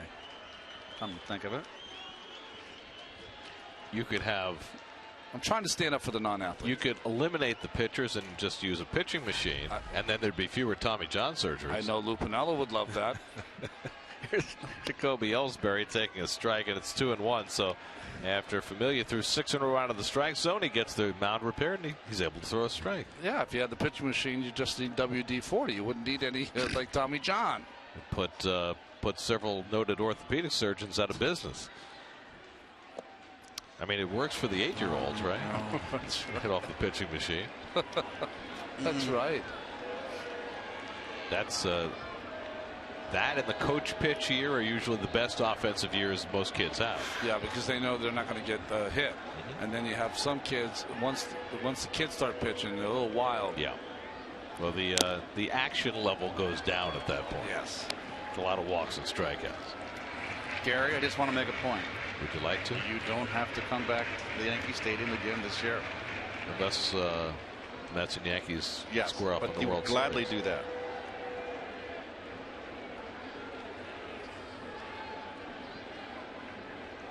We're at our 20th full count of the night, by the way. And Ellsbury grounds one down to first, a foul ball. Gary's just trying to figure out how these two teams are going to get in the postseason. Well, let's just say that they'll both be challenged to make it to October. Yeah, I think so. We'll see. Mets look closer after these 2 games, but like I said, they did after the 4 games last year too. That's right. So, I mean, it really is extraordinary when you look at the history of this series. The fact that, barring a disaster here in the 9th, the Mets are going to beat the Yankees for the 6th straight time. Now, there was one year the Yankees swept 6 games from the Mets. That's inside, ball 4. So Familia making things interesting by walking the first 2 hitters in the 9th. No, not over yet. That's 10 walks by Met pitchers in this game. 3rd time Ellsbury's been walked. Terry's looking at Dan, and Dan's looking at Terry. It's like, what do we do now? It's like, are we in Toledo or New York City?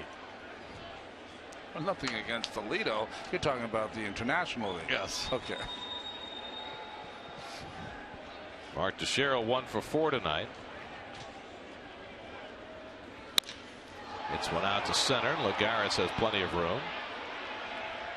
Jeter tags. He'll move over to 3rd, but that's the first out in the last of the 9th. Thank you, Mark Teixeira.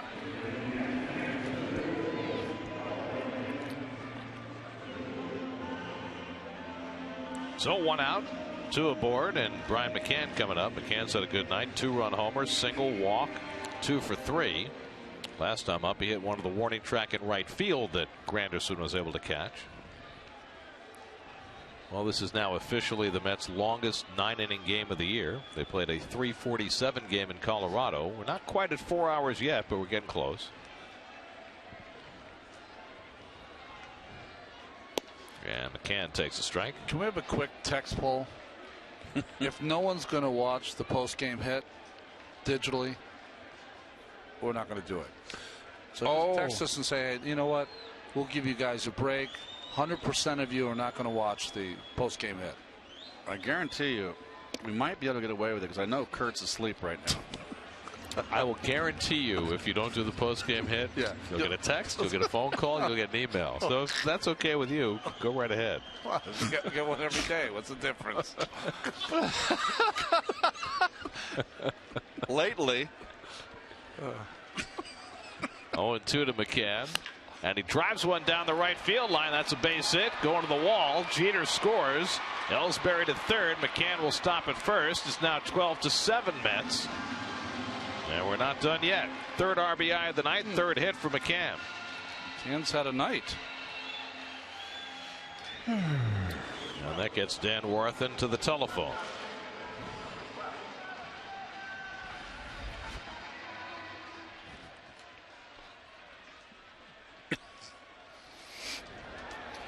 Nice hitting. Just folks, take it from me. That was good hitting. So now Soriano 1 for 4, singled in a run back in the 5th. And Familia fires one outside. 1-0. Back-to-back walks putting Familia in trouble. McCann plating a run to make it 12-7. Valverde looking for his hat. Relievers in their hats has been a theme so far this year for bullpen core. There was a day when guys just left their hats on, right? Yes. There was a day when you weren't allowed to go on the field without a hat. Yeah, you were out of uniform if you didn't have your lid on. And there was a day you wouldn't allowed to take BP without a helmet on. But warming up in the bullpen? That shouldn't matter, right? It seems to be easier to keep it on. Well, yeah, because you're going to have to pitch with it on. Oh, there's a good slider by Familia, and he's ahead on Soriano 1-2. Soriano is flailing.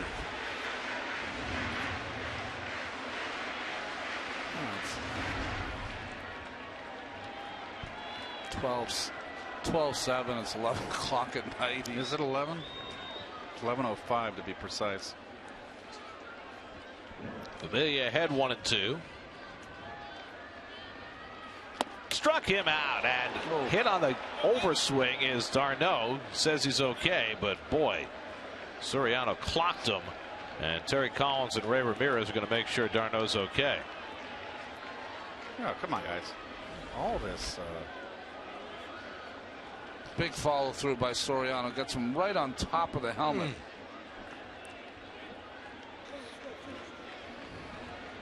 That's a jolt. Well, thank goodness for the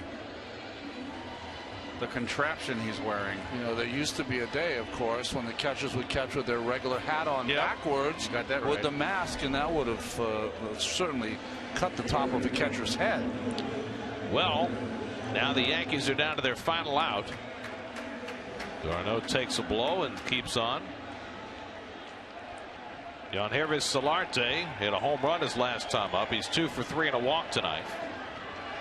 Jay Arias against Yangervis. Got to be first time in history. Ball 1.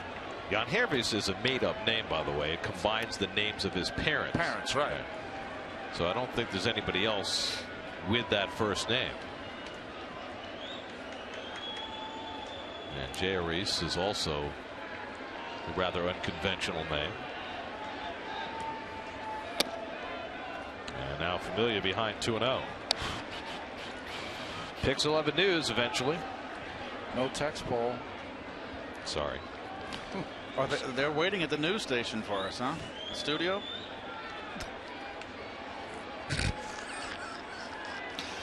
Two and 0 to Solarte. Slaps one to third. David Wright's got it. And the ball game is over. The Mets make it 6 in a row over the Yankees as they score early and often. Granderson and Murphy with 3-run homers. And the Mets have taken the first 2 of this year's Subway Series in the Bronx as they win it tonight 12-7. Well, I think it's all about the Mets hitting. You know, came in here, could not buy a run, and just exploded for, what, 6 home runs in this series. Terry Collins' team takes the first 2 back at Citi Field. Well, once again, Eric Young in the lineup. He goes 0 for 3 on the day, but he draws a hit by pitch and a walk, gets on a base by an error, scores 3 runs.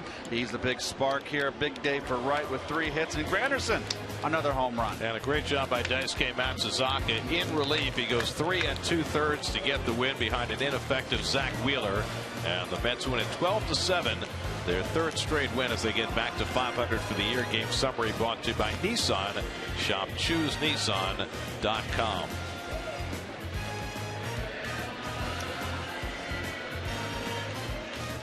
Final score tonight, the Mets 12 and the Yankees 7. Tomorrow night we're on SNY for the 3rd game of this series. Rafael Montero's Major League debut against Masahiro Tanaka. Our coverage begins tomorrow on SNY at 6 o'clock. Our next Picks telecast will be Saturday from Nationals Park when the Mets play the Nats at 4 o'clock. Coming up next on Picks 11, it's the Picks 11 News. Now for Ron Darling, Keith Hernandez, Kevin Burkhardt, and our entire SNY crew, I'm Gary Cohen. It's at Yankee Stadium in the Bronx. Time for Picks 11 News with Scott Stanford and Tamsin Fidel.